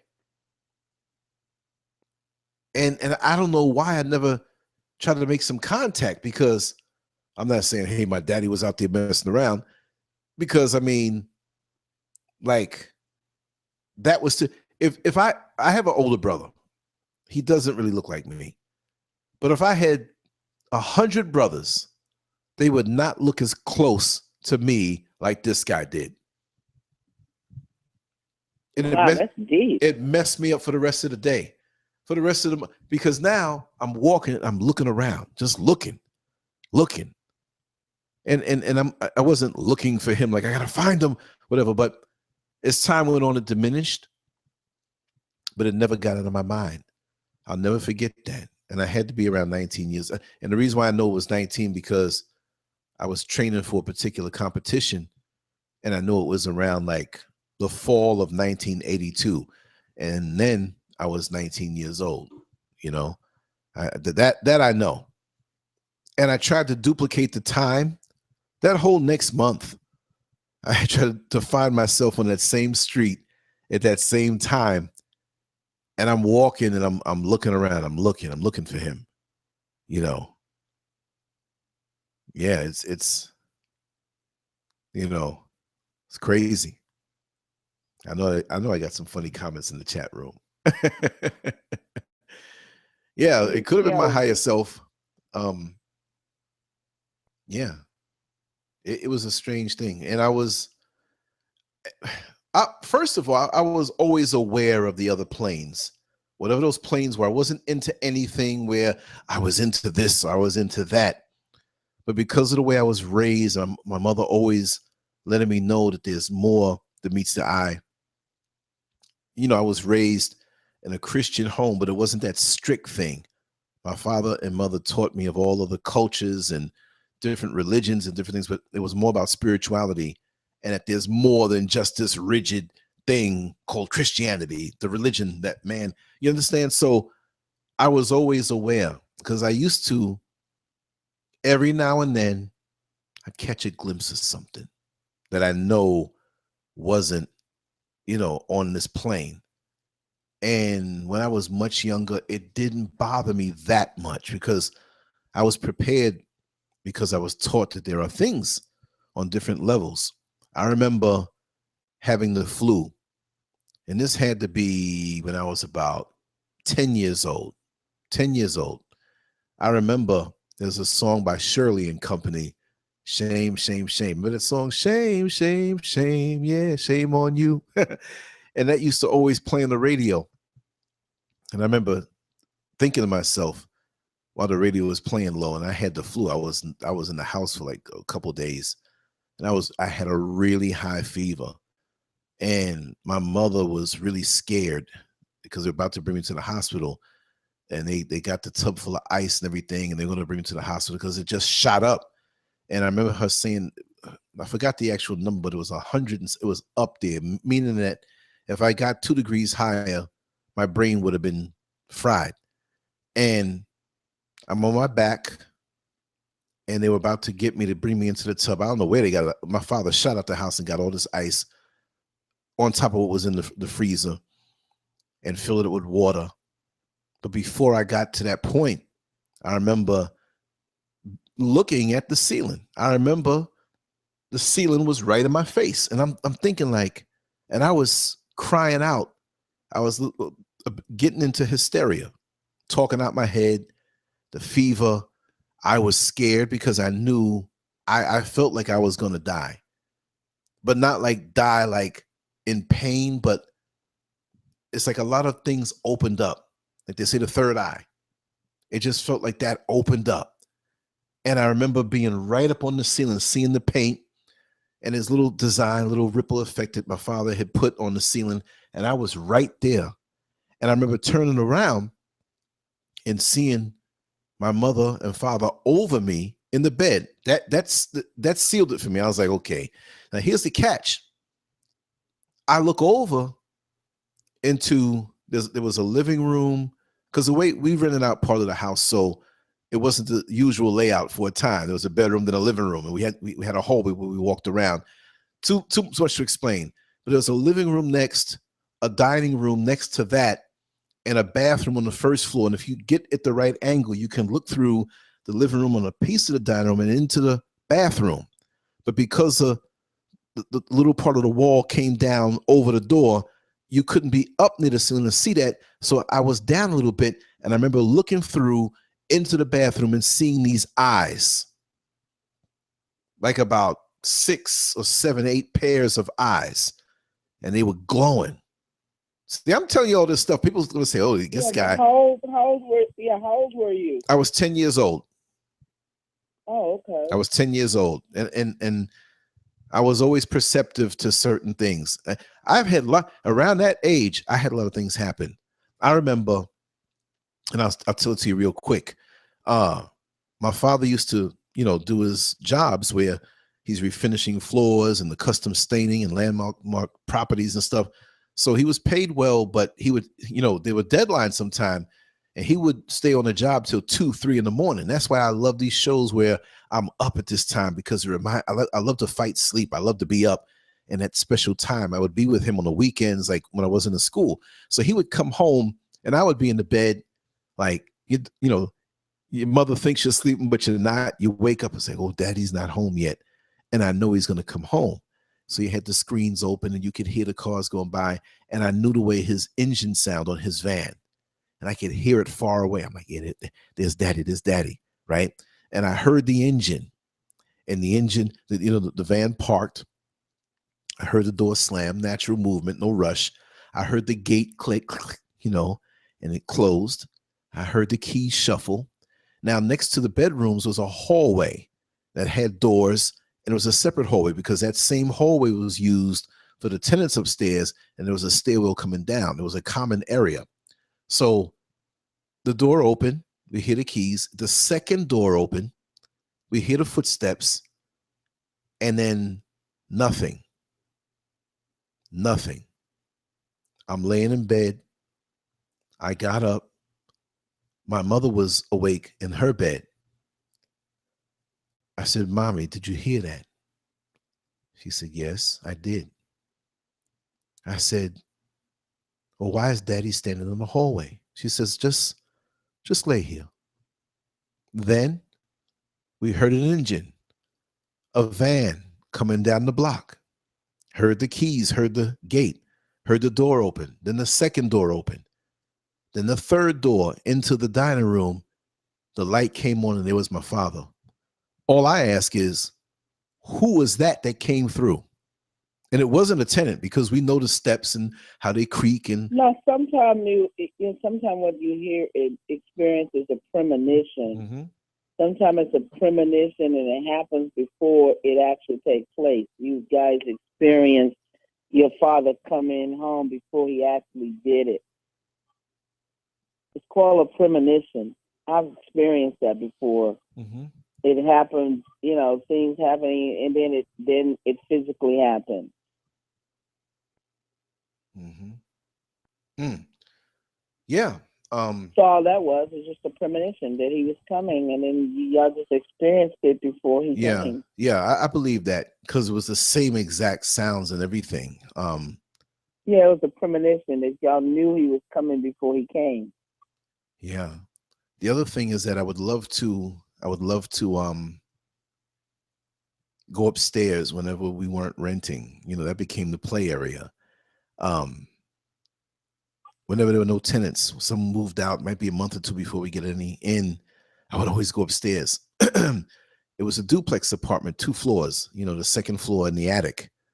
So friends of mine would come over after school. We do our homework up there.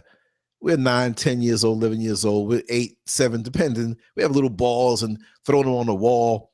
The rooms they're big because we're little. And so sometimes I'd go up there by myself. And I remember being up in the attic. I used to love that because I would look down and it's just the 3rd floor, but it looked like I was on top of the World Trade Center, you know. And there was a curtain rod and some of the old curtains, the light curtains that the previous tenants left. We were going to change it anyway, but it was up there. And I'm just sitting down there and I was just rolling this ball. I was going to go downstairs or go outside, look for my friends. It wasn't quite night, but it was getting darker.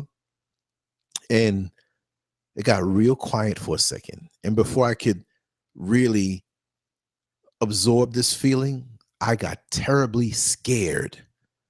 I mean, like, I need to get out of here and go downstairs. And the minute that I got up to do that, the curtain rod that was up there, I was on the other side of the room. It slammed. It didn't just fall. It slammed down to the ground. I mean, like somebody had it and threw it down hard. Bang! I couldn't run fast enough.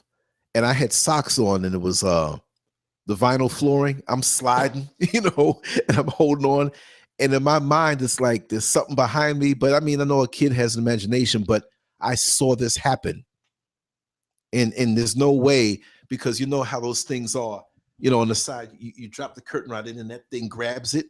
Well, something had to lift it up and just throw it down. It wasn't sitting there on the thing. It was locked in. And when my mother came up with me, because my father was at work, the hooks were still in. And to put it back in, you had to snap it in. So, you know, the little things like that have happened. And I could tell you so much more. There was another one where my parents had passed away. And, you know, here I am in my room. Now, I'm a grown man now. I inherited the home and I'm doing work in it and everything like that. But yeah, I had it fixing up pretty nice. I made the back room a temporary bedroom because of all the other stuff that I was doing. You know, the house was torn up on different floors. Wow. Make a long story short, and I'm going to just throw this out there. You know, I had a really wild time in my life where, you know, it was wonton. It was lots of women and the things that people, you know, is well documented here in the show. So there was that kind of stronghold hanging over my life at that time. And when I was there alone, and like I got to say, it was really bad. It was really bad, meaning that 7 days a week, my bell was ringing. It could be this one or that one, and come spend the night. I got 3 over here already, and that kind of thing. And my pain of not having my parents and the transition and certain friends that I thought were friends. And I was going through my own changes. I have a brother who was on drugs, still on drugs. So I felt real alone. So that amplified me into that lifestyle of, you know, I can't say womanizing because I wasn't trying to trick anybody, you know, but I took it as far as it can go. And to me, there were things in the house. And it hit me hard where I'm laying in this back room, and I made this temporary bedroom back there because it was a small room. I didn't want to be in any big room because because it's too much space for something else. Subconsciously in my meditation, I realized that's what it was. So yep, because that's true. yeah. So I would lay in the bed and I would always keep the light on, right? And the way I had a little bathroom next to it. So I would get up and I'd keep this night light on in the bathroom, and that room was never completely dark, and I had the blinds and everything like that. I'm laying in the bed, and this is during the period of that wonton period, and I just happened to be blessed enough to have a night by myself. I'm relaxing and dozing down, not sleeping yet. I know when I start to sleep, and I know if something happens and you're sleeping, it's sleep. But I was not sleeping. My eyes were still open, and there was a wall behind me. This wasn't a bed that had the headboard or anything. It was just like a platform bed. So the wall was right there. And people can see me. So say this wall right here, and my head is back. All of a sudden, what emulated a person who had a baseball bat taking a home run swing, that's the kind of impact that hit the wall from the outside. Bang! Now, let me just also add, anybody who knows me from that period here on the line, or my friend Carlos can call in and prove to you and tell you, I had mad floodlights, 2 in the back, 2 on the side in the back, 2 on the side on the other side, 2 on the second floor shining down. I don't care if you were a roach walking across that concrete. I had it set to the most sensitive levels, right? It was going to trigger those lights. So I'm laying inside. If the light came on, I'm like, okay, something's out there. It could be a cat or something, right? Now, it was completely fenced off, 6 feet around. The houses are close together, but something would have to stand there and really have the room to swing, because it wasn't that much room on the side of the house. I mean, bang, where the paint, some of the paint chipped, and because I had like popcorn on parts of the wall. It was a freaky little room in there, so don't even ask me. But some of that fell off, and I woke up and I stayed still. I don't jump up and react to anything like that. And then a few moments later, bang! I was like, oh God, this is something here. This is something here from that level happening. And I knew it was evil. I remember waking up out of a sleep. And I told this one before in one of the shows. We have so many shows that, it'd be hard to dig it up, and I'm gonna tell it again. I woke up and there was a woman sitting at the foot of my bed. This woman had a tight, short mini skirt, the heels, and a body that I never saw in existence in this lifetime. I mean, it was like something that it just didn't exist. And I'm looking, and she had her back to me. My feet were there, but she wasn't anywhere near me. She was at the foot of the bed, and she had this hat that covered her face and her head, but I couldn't see her face in it because she had her back turned. She was sitting on the bed, and as she got up, I felt the bed go up, and she slowly walked into the bathroom, and that was it. I didn't get up. I didn't go back to sleep. I just stayed there all night. You know what I mean? Until I couldn't hold the pee no more. I had to go in there. Because it just terrified you so? Yeah. Because there was a lot of lust going on in that house. Because of me.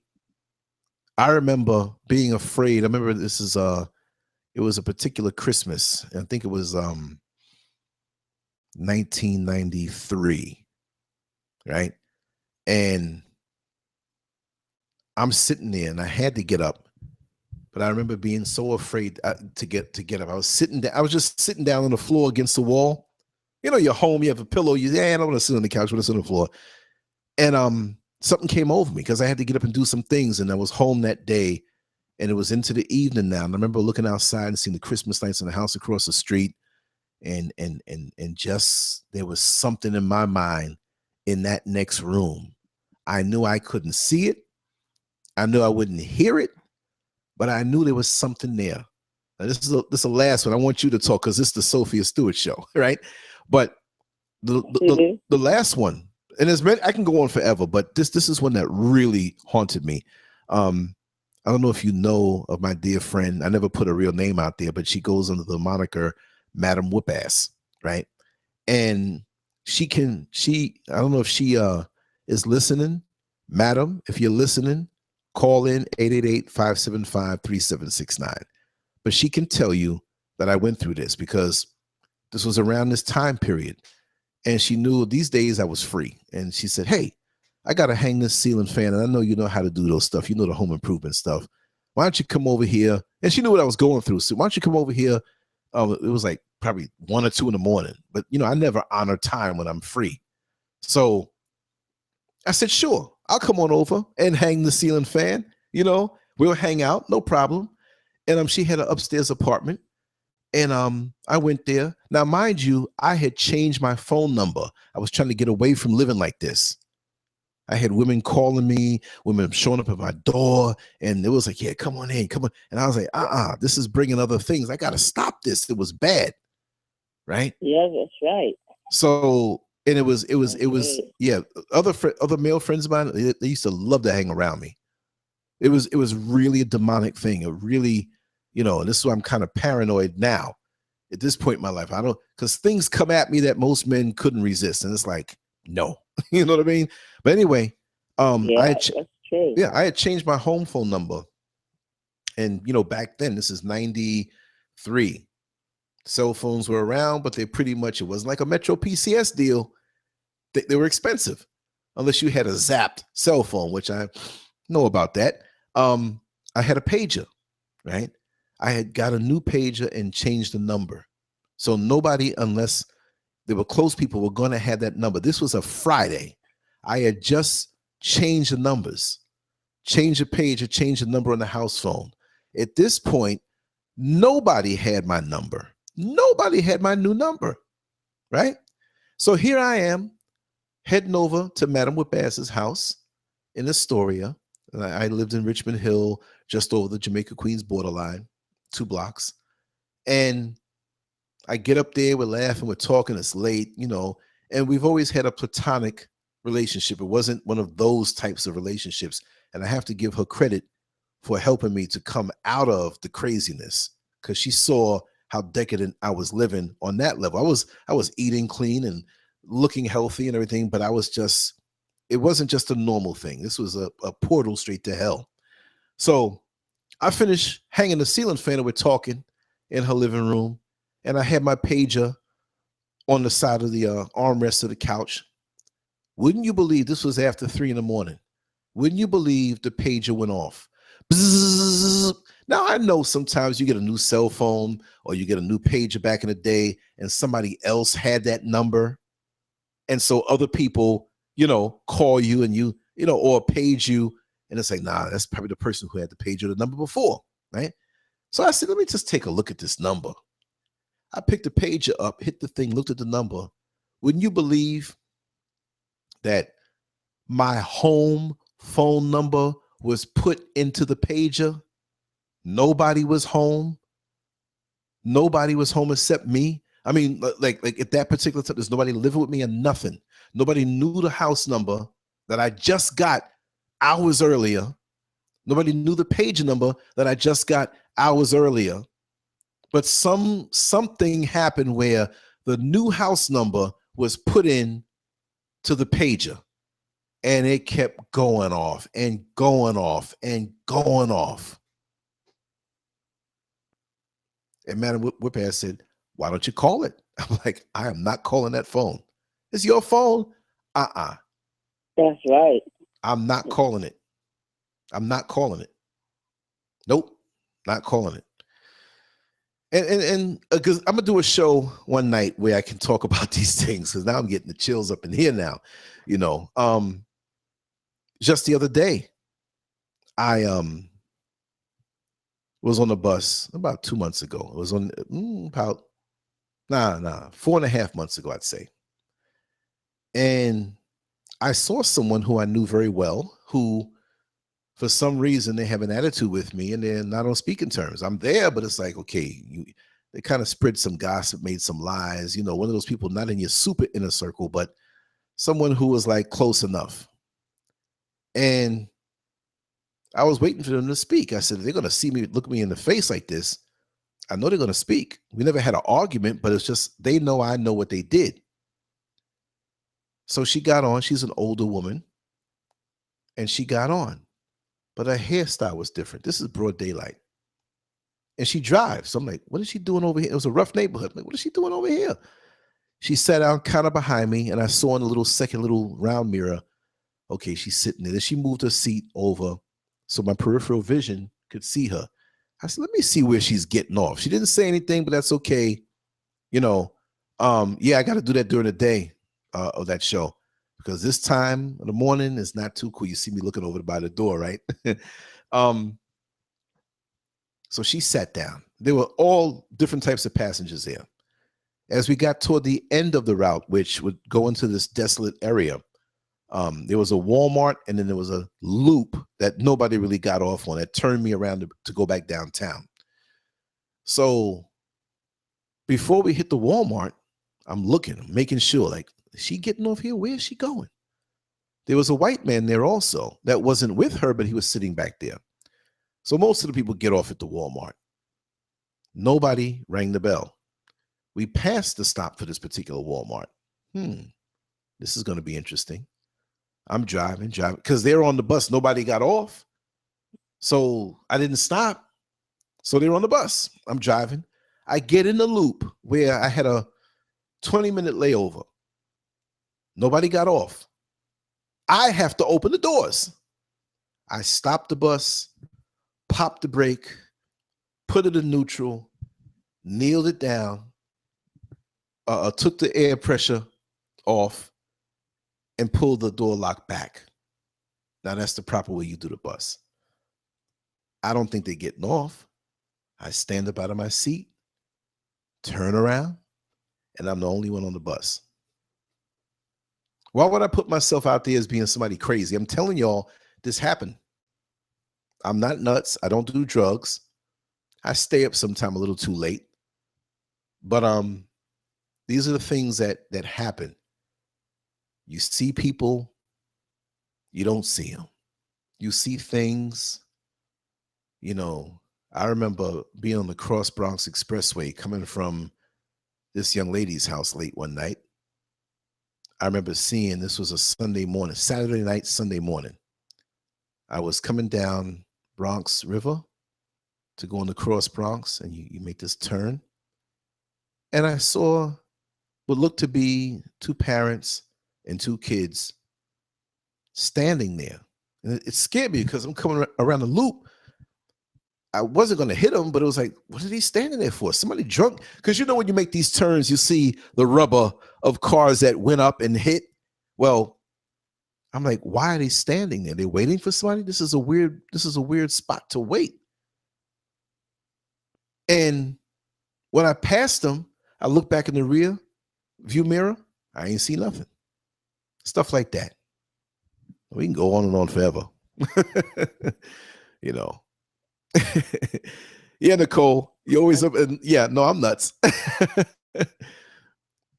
Yeah, there's all kind of strange things because I have nothing else to do but watch and see, and it's not always a supernatural thing. It's just like things that you see in human nature. You know, I see other women get the dirty looks from the other woman. I see the man with his wife, but he's lusting after the next woman. You know, I see the down low brothers throwing eyes at each other when they're with their girlfriends. I see the guy who's looking at the woman like he wants to snatch her bag before it happens. This is a human fish tank. So when I get a chance to talk, like see everything, like you're mirroring everything. Yeah, yeah. Wow, that's right. And when I'm relaxed, I see like tomorrow, like right now, and we're gonna wrap it down in about 10 minutes. But look, Sophia, I'm addicted to your essence right now. So if sometime during the week, and I'm gonna throw a hint, even if it's for an hour tomorrow night or Wednesday night, or we gotta continue this flow. We're on to something with this field. The chat room is jumping. I want us to continue before we lose this field and go deep. You know, because there are things. This is why it's almost destiny that I'm connected to you and can talk to you this way. because when I used to watch The Matrix, the most favorite part, aside from at last, Neo, and I'll show you how deep the rabbit hole goes. The favorite part of the whole thing was the Oracle. And I just find it so funny that in my phone, I have the real live Oracle's phone number, and I have the blessing of being able to speak to you. And it was like, I connected with that character, which it's not a character, it's you. It's your projection of yourself into the movie, and it's you. And I always felt this warmth, like I know her. So when I speak to you now, it's like, it's weird that I'm thinking like how the world and energy is, and in other parts of my life when I knew that I'm coming to this state, there's something I have to do when I get here. Just the same way I know that a year or two from now, 5 years from now, whatever the timeline is, which I don't know, there's something that I have to do. I'm not saying it's going to be something written across the theater and my name up in lights. I'm not even vying for that. But just being myself, I know there's something that I have to do, and that's why I do what I do as hard. And I'm not just looking for money and I'm just a regular dude doing what I do. So for me, you being in my life is confirmation of that. I just want to tell you that publicly, right here, right now. You see? So your every utterance is very important to me. Hey, Lance, can I ask a question? Sure. Oh, I'm just blown away by that. Go ahead. Yes. Yeah. Hey, can I ask you a question? And it's more or less concerning anything. Basically, Black people in general. Mm-hmm. It's something that I'm fond of. Why when somebody steps up for the greater good? I mean, you can be speaking in favor to help. Mm-hmm. And instead of people locking on to the message, people will try to destroy the message. I mean, be it something that they said or did in their past. But overall, I mean, the message is so helpful, and it's a message that's needed. But in trying to destroy the person, they also try to destroy the message. How foolish. And I find that amongst African Americans in particular. Mm-hmm. So why is that? Is it fear? Is it jealousy? Why do we do that? Because even in my life, when I speak about issues that's important to us, mm-hmm. it goes into anger. It goes into basically totally dismissing what I'm trying to say. It also goes into attack. Whether you're pointing out something that's going on in the government, because I hear people say things like, okay, well, what are you doing? And I'm like, okay, well, I'm speaking about the issue now. Right. That's what I'm doing. So again, why do people attack and try to tear down the messenger and destroy the message in the process? Well, you're the link between the message that they don't want to hear. You see, when you bring the message, you being the messenger, you're not pointing out to anybody in particular. You're spreading it out like a man who has a handful of seeds, spreading it out over the land. He wants every seed to grow. He wants the rain to hit it. He wants it to get into soil and grow. He's not aiming at any one particular person, right? But there are people out there who hear that message and they feel chastised, and they don't want to hear the message because they've been living in a manner where they have lied to themselves for so long they believe the lie. And the message that you bring shines a light on them and makes them see themselves. So once they get the message, they can't kill the message, right? But they can damn sure try to kill the messenger or slander the messenger or reduce the effectiveness of the message by picking out something in your past. So this is why even me, when I'm talking on these shows, just kicking it. I'm home, y'all. Look, I got bare feet. You know what I mean? I got my shorts on. You know what I mean? I'm home. I got the bathroom right there. I can go say, hey, I'll be back. I'm going to get something to eat. Probably pass gas a couple of times. Y'all didn't know it. You know what I mean? I'm home. I'm relaxed. But this is why I put my stuff to a point out there. So what they gonna say? Oh, he had a lot of girlfriends, or he used to have orgies with all these girls. And so I'm not glorifying that stuff, but proactively I'm putting stuff out there because, and I'm not even saying I have a message. I'm just a platform here where people can vibe and talk. Because lots of times I put the mic down, I'm just listening like anybody else.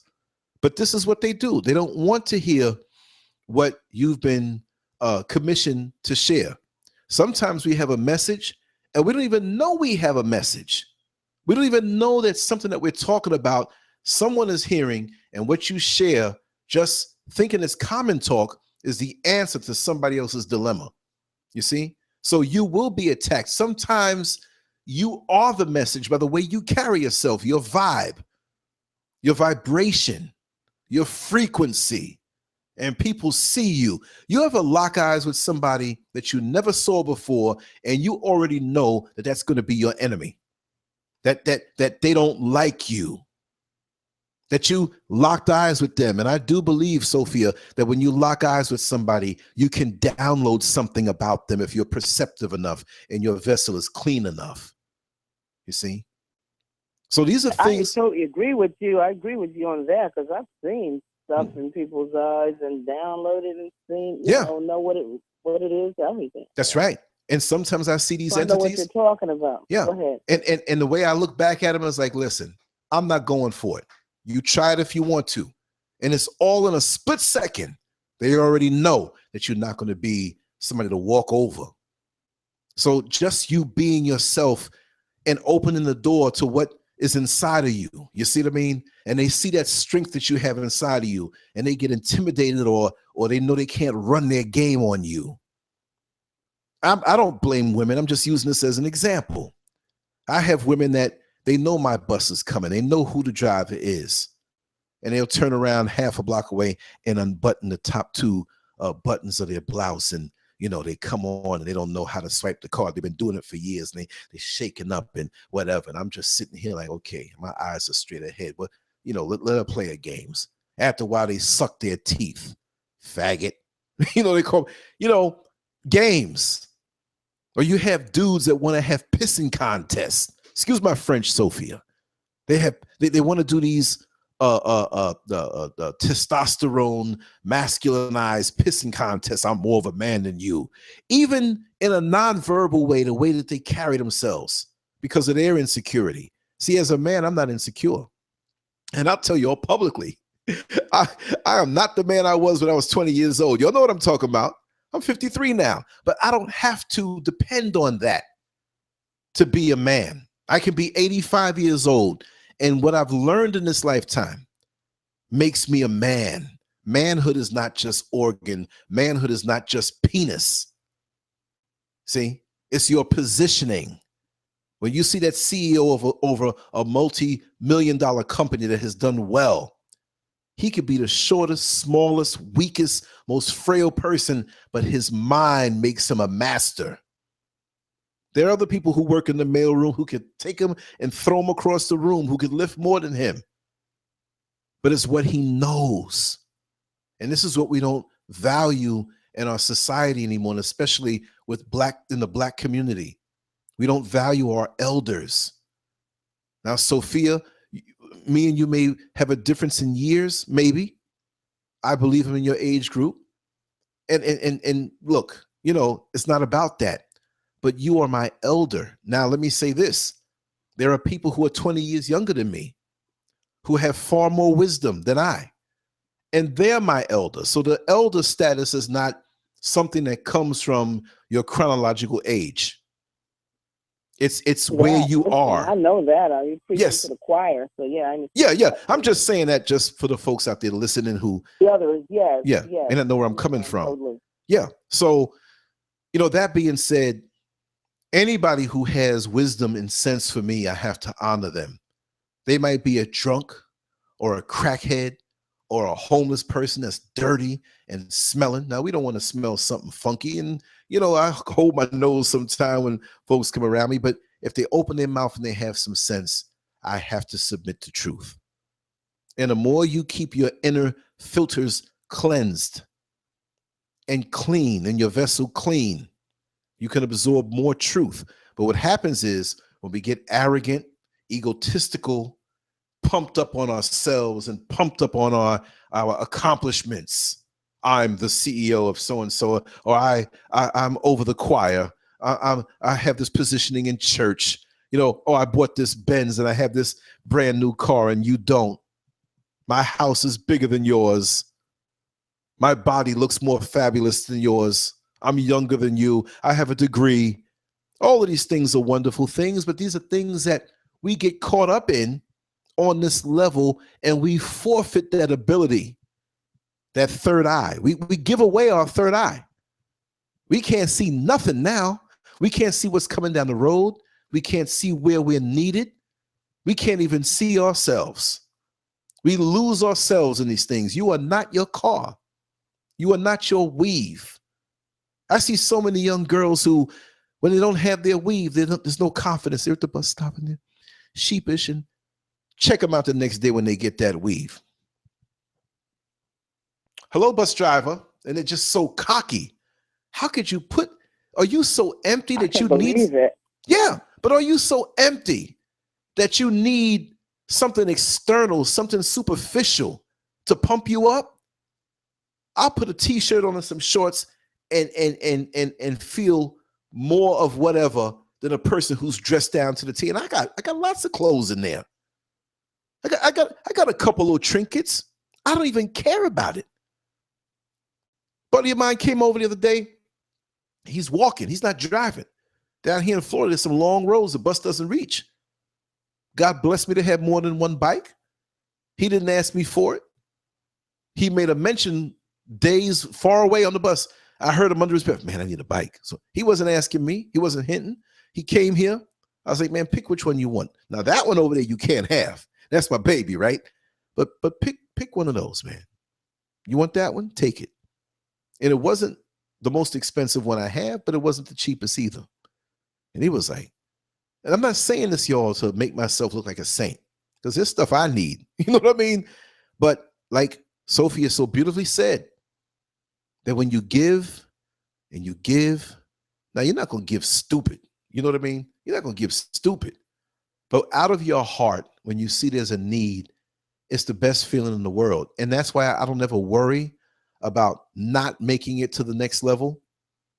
You know, I know not that the universe owes me anything, but I know I've done enough. And you're not going to get it through works per se, but you're part of the system. And if your hand is open to give and to give, your hand is open to also receive, but not in a way where you're grabbing for something, but at the right time, at the right place. Anytime I ever needed anything, it came to me. And I think I said this on one of the other shows, that I went to work one day and I rushed out of here because I was late. And my wife always packs and makes the food, puts it in containers and every little thing I need. I'm blessed. I never asked her to do that. She does that. Well, I ran out. You ever go to the grocery store, pay for the groceries, and you start walking, hey, sir, your groceries, you know? Well, that's what happened to me here. And I ran out. I had so much on my mind. And I went to work and realized, oh my God, I don't have my bag. I don't have my food. This is going to be a long day.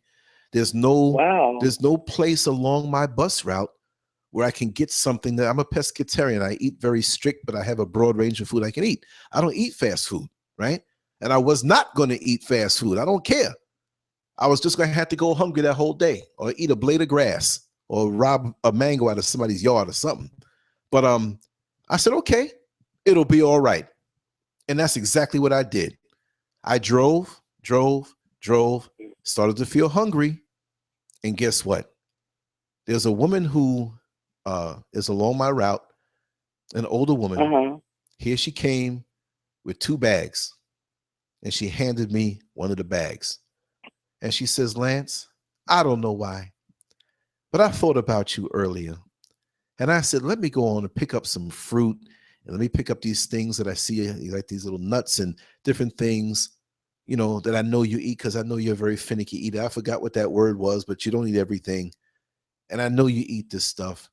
And something just came over me. Go on and get a lot of this stuff for you. Here it is. And I told her, I said, you know what? I knew you were coming. I didn't know it was you, but I knew you were coming. She said, what are you talking about? I said, come on, let me tell you what happened today and why you did what you did and why you're part of a bigger plan. And this is why I can understand about the karma, because God knows I've done some jacked up things that I still may have to pay for, as far as breaking hearts or, saying things I didn't mean or whatever have you, those type of things. And I'm not doing this because of that, but I'm aware of that. But I do know I'm in a better space and a better place now. You know what I mean? And when things like that happen, it lets me know that, you have nothing to worry about. There are certain days when just as it is, I know the lights on my route. I know how long they take. I know how they work. There was one day that I had to make a very big decision concerning someone else's life that I was responsible for, in a sense, not one of my children, but someone I had committed to helping. And I had to make a decision that, am I going to help them this time or am I not going to help them this time? Because you got to show tough love, especially when you think you're being set up to be an enabler, right? And I thought long and hard, and I made up my decision. And I did 2 or 3 trips on this long route already. And I started this route and I said, God, I got to know if I made the right decision, because I'm going to stick with it. I hope I'm making the right decision. And the universe, the creator, will show you in different ways how, or if you did the right thing. They will give you confirmation in some very abstract ways. And guess what? Guess how I got my confirmation?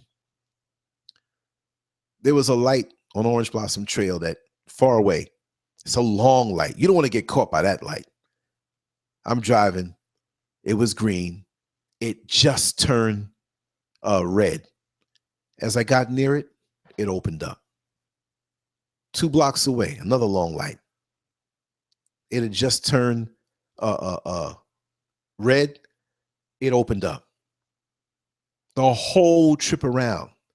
And this is a 3-hour round trip on this particular route, with the 30-minute break included. It's a long route, the 21 route here in Orlando. Y'all who are in Orlando, the whole route, I never had to stop for a light. When lights were turning red, when I got there, it turned green. That let me know that I made the right choice. I'll end it at that. This is about Sophia Stewart tonight. I'm sorry to hijack and talking over your sister, but I had to share that with you. Oh, that's fine. You're not talking over me. I'm enjoying it. Well, I got to give you some enjoyment, just like you've always given me. And like I say, even our private conversations are podcast worthy, because you have so much wisdom and stuff. And I didn't even know. Wow, I didn't know that we've been talking for like 3 hours and 8 minutes. And I do have to wake up somewhat early. I'm on the East Coast. You have a few more hours. You're on the West Coast time. And I just want to say that I thoroughly enjoyed this. And if I can go on forever with this one conversation, I would do it. And you're a blessing to me. And I thank you. And I thank you for, making your corrections and sort of teaching me things too. I learned so much from you. But is there anything on the wrap up? I want you to wrap this up. And I'm going to bug him and say, listen, please, whenever you're free, we got to do this again. Not next month, not 2 weeks, but within that time, sometime, even if it's not that long, but just leave us with something to think about until next time. And everybody here in the room really appreciates your presence tonight. You spent some good time with us. What did I say before? I said, just give us 30 minutes. Yeah, but I knew it was going to be 30 minutes, but it's all good. Exactly. Yeah, I just enjoy this myself. And yeah, I'd like to come back, and I'd like to say I wish you guys had more questions and to speak to me physically the next time, if you can, open up. The chat room is full, but not many people. I got to say, Fred, thanks for, opening up. But don't think that, and brother Samir, he's here also, but there's a crap load of people. I'm not calling people my people here crap. I'm just saying a figure of speech. There's a crap load of people here, and it's like I feel like I'm falling off the Twin Towers. The way the the words are going up. I'm like, whoa. You know, but yeah. That's a lot of people listening in. Oh, yeah. Yeah, but they need to get my book, you know, get the Matrix 4 book, the Matrix 4 movie coming. Yeah, go to my website, truthaboutmatrix.com, and get the books, their ebooks and physical books. And then the next time you have me on, I will answer your questions from the book. Get the book. If you love the Matrix, then the 4th installment is the continuation. And then the movie coming soon. Yes. So, yeah, Warner Brothers offered $30 million for the script. So that's a phenomenal offer for a script. Yes. Star Wars went for $12 million. One of the Star Wars scripts. Yeah. You about to say? Tell your website again so I can get that book. It's truthaboutmatrix.com. Truthaboutmatrix.com. It's real easy. www.truthaboutmatrix.com. You can Google it. It'll pop right up. My website. Get the books. You'll enjoy both of them, the Matrix 4 and the Third Eye book. And there are also ebooks for people who have tablets. And those who are in foreign countries, you can get yours from Amazon in the foreign countries. But anybody, no matter what country or in the United States, you can get the ebooks from my website. And I made it possible for my fans to get it cheaper because I set the price on Amazon and Barnes and Noble. I made it higher so my fans can come directly to me and they can speak to me also. So you'll get it from a company sends them out and ships them. You'll get them in 3 days. We have UPS tracking and FedEx. So we never lose a book. So truthaboutmatrix.com is real easy. Truthaboutmatrix.com. Get the book, get the 4th installment. For those who love the continuations of the Matrix, it's a Third Eye book if you want to know about the court case and the FBI documentations and the letters and everything. That has everything, the court case. And then on my website there, you will see that I own the copyrights in the judges' rulings, and all of that's on my website. So and it's public information, so you guys can get it off of there and you can share it on Facebook or wherever. Let people see that they're trying to smear me and tell a bunch of lies. They're trying to turn people off. Yeah. But it's just working in reverse on them. You know how things backfire on you? Well, that's not going to happen. People know who you are, and we love you. We love you beyond measure. And thank you. I appreciate that. Oh no, you earned it. You are love. You are that. You've given of yourself and had to endure so much, and you have still your best days are ahead of you, and even it's going to be even sweeter for you now. We have the internet now, and it can't be hidden. So with shows and platforms like this and the bigger ones out there, the truth is out. I'll be your messenger any day, and I'll take a butt whipping for you anyway, and it won't be that easy because I swing back. You know what I mean? So that's nice. I I'm nuts. Appreciate the love. I really have a lot of love, like you said, a lot of fans, a lot of major support out there. People are buying the books, and they are finding out the truth, and they're putting it on Facebook, the copyright, the judge's ruling. I had a second court case. They're really clearing out a lot of the smear tactics. You know what I'm talking about? Because they tried to smear me and everything, but I won't go away because it's the truth. That's right. And you have a job to do.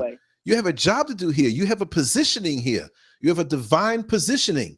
And this is like Minister Farrakhan when he says that those of us who write plays and who write books and who write movies and all positions in life, right? We influence people. That's meaning when I say we, meaning you influence so many people. So you're here for a reason, and you're not gonna be knocked off or smeared. They'll try to throw a little mud on you, but that will quickly wash off because we know the real deal. We know who you are. It can't ever go back to that. And whoever tries is just going to realize how stupid they look. You know what I mean? So yeah, well, I think a lot of people have found out the truth because the Wachowskis, they showed them with their real work on Jupiter Ascending. That's their real work right there. Matrix 2 and 3. I'm like, You know what I mean? oh man. Yeah. And they really tried to show people, when Matrix 2 and 3, they just try to change the concept into another direction and try to make it their own. You know how you steal something and you try to put patches on it and dye it and you know how they come off to me? You know how they come off to me? They come off to me like that bum guy who had a rich girlfriend and he's walking around in his car and he's acting like he has all the money, but then they break up, right? And you see him with she let him keep the car, but the car, the tires are all beat up. It's smoke coming out. It's like, wait a second. It wasn't really you, man. It was her backing you up. You know what I mean? So that's the same situation. So it is what it is. Why would they even try? Come on. Why would they even try? But ego and whatever. Look, ain't but one Muhammad Ali. Ain't but one Sophia Stewart. You know what I mean? So that's right. So come on.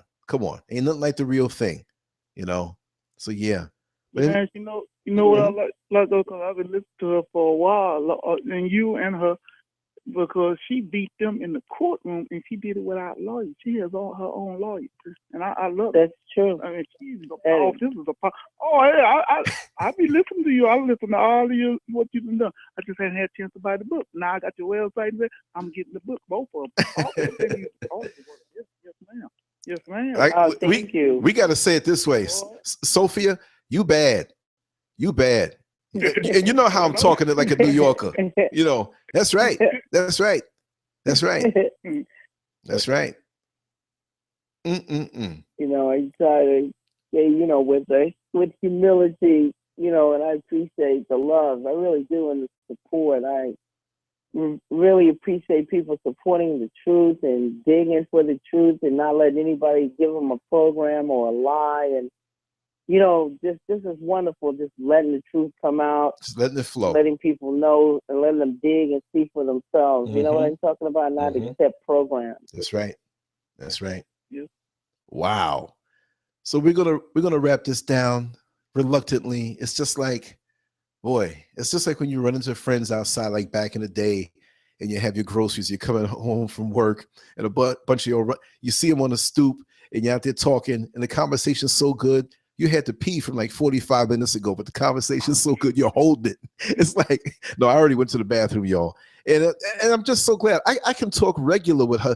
Her nose is not up in the air. And, even if I'm wrong on something, she'll spank me and correct me. And I take it because it's a righteous correction. It's all love, and out of all the people that I would talk to, for your accomplishments, you're so down to earth. That's what I meant when I said regular. I didn't mean to say that you're not regular. You're a gift from above. But yeah, we're going to wrap this up.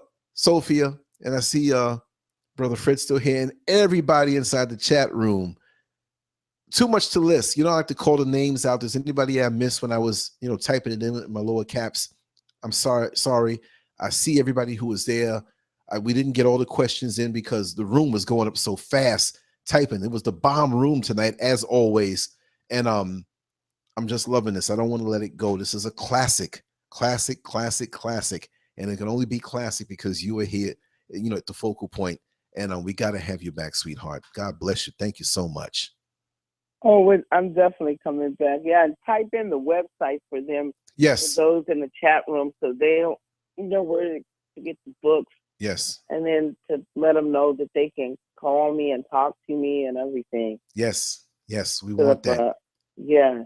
Definitely. Wow. I'm so honored. Well, you have a good night, sweetheart. Have a good night, Fred. Everybody in the chat room. Thank you, Nicole, Dave, Corey, RJ, Pam, J Matthew, funny, RJ Rules. You got some jokes. But anyway, there's so much more that are here, and it's going up. And like I said, I'm gonna hit some sleep. I got to go out there in the Matrix tomorrow myself, and deal with all of these entities who are around that I have to decipher and figure out their energies that are coming with me. But you know what? I'm going to be so strong tomorrow, which is really today. Tomorrow starts when I wake up. But I'm going to be so strong tomorrow because nobody out there had a chance to have the time with our queen, Sophia Stewart, like I did. So I got the best corner going out into this fight tomorrow. So I'm going to be the greatest when I get on that bus. I'm going to whip every evil entity out there, and I'm going to come back home the greatest of all times. Yes, I am. On that note, I'm nuts like that. But yeah, on that note, y'all, have a good night. Sophia, right. I'll give you a quick little short call tomorrow as a recap to really tell you how much love you got that you didn't see. And we're going to do this again extremely soon. Okay? All right. Well, good night. Good night. Good night. Good night, everybody. All right. Tune in to radio's hottest talk show, bringing you the realest, uncensored conversations with the boldest man on the net, LANCESCURV.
Yes, everybody. Just want to say one more thing. Download the LANCESCURV app at the Google Play Store, the Amazon Store, and the Apple Store.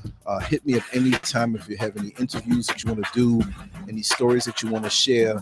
407-924-8793. Yes, that is my real phone number. It's down below in the information area of this particular video. Share it with everybody on your social media networks, Facebook, Twitter. Let them know how much of a good time that we had. We're going to have more good times. I had a good time. I'm way up past my bedtime, but you know what? It's worth it. So when I'm nodding, fighting sleep tomorrow, and I'm nodding like I'm on heroin or something like that, it's because I had a good time with everybody. Man, where else can you have such a good time on a Tuesday morning or a Monday night? I'm not trying to promote myself. I'm just saying that. It's not because of me. It's because of all of you. We really had a good time. So you all have a good night. Do me that favor. Hit LANCESCURV.com. Enter your email address. Again, the number is 407-924-8793. By the time the 2 minutes is over, I'll be in the bed. So thank you so much. I have a lot to think about in this conversation as I go through my day tomorrow. And it was quite a blessing. And once again, thank you to Sophia Stewart for the time that you spent. Thank you.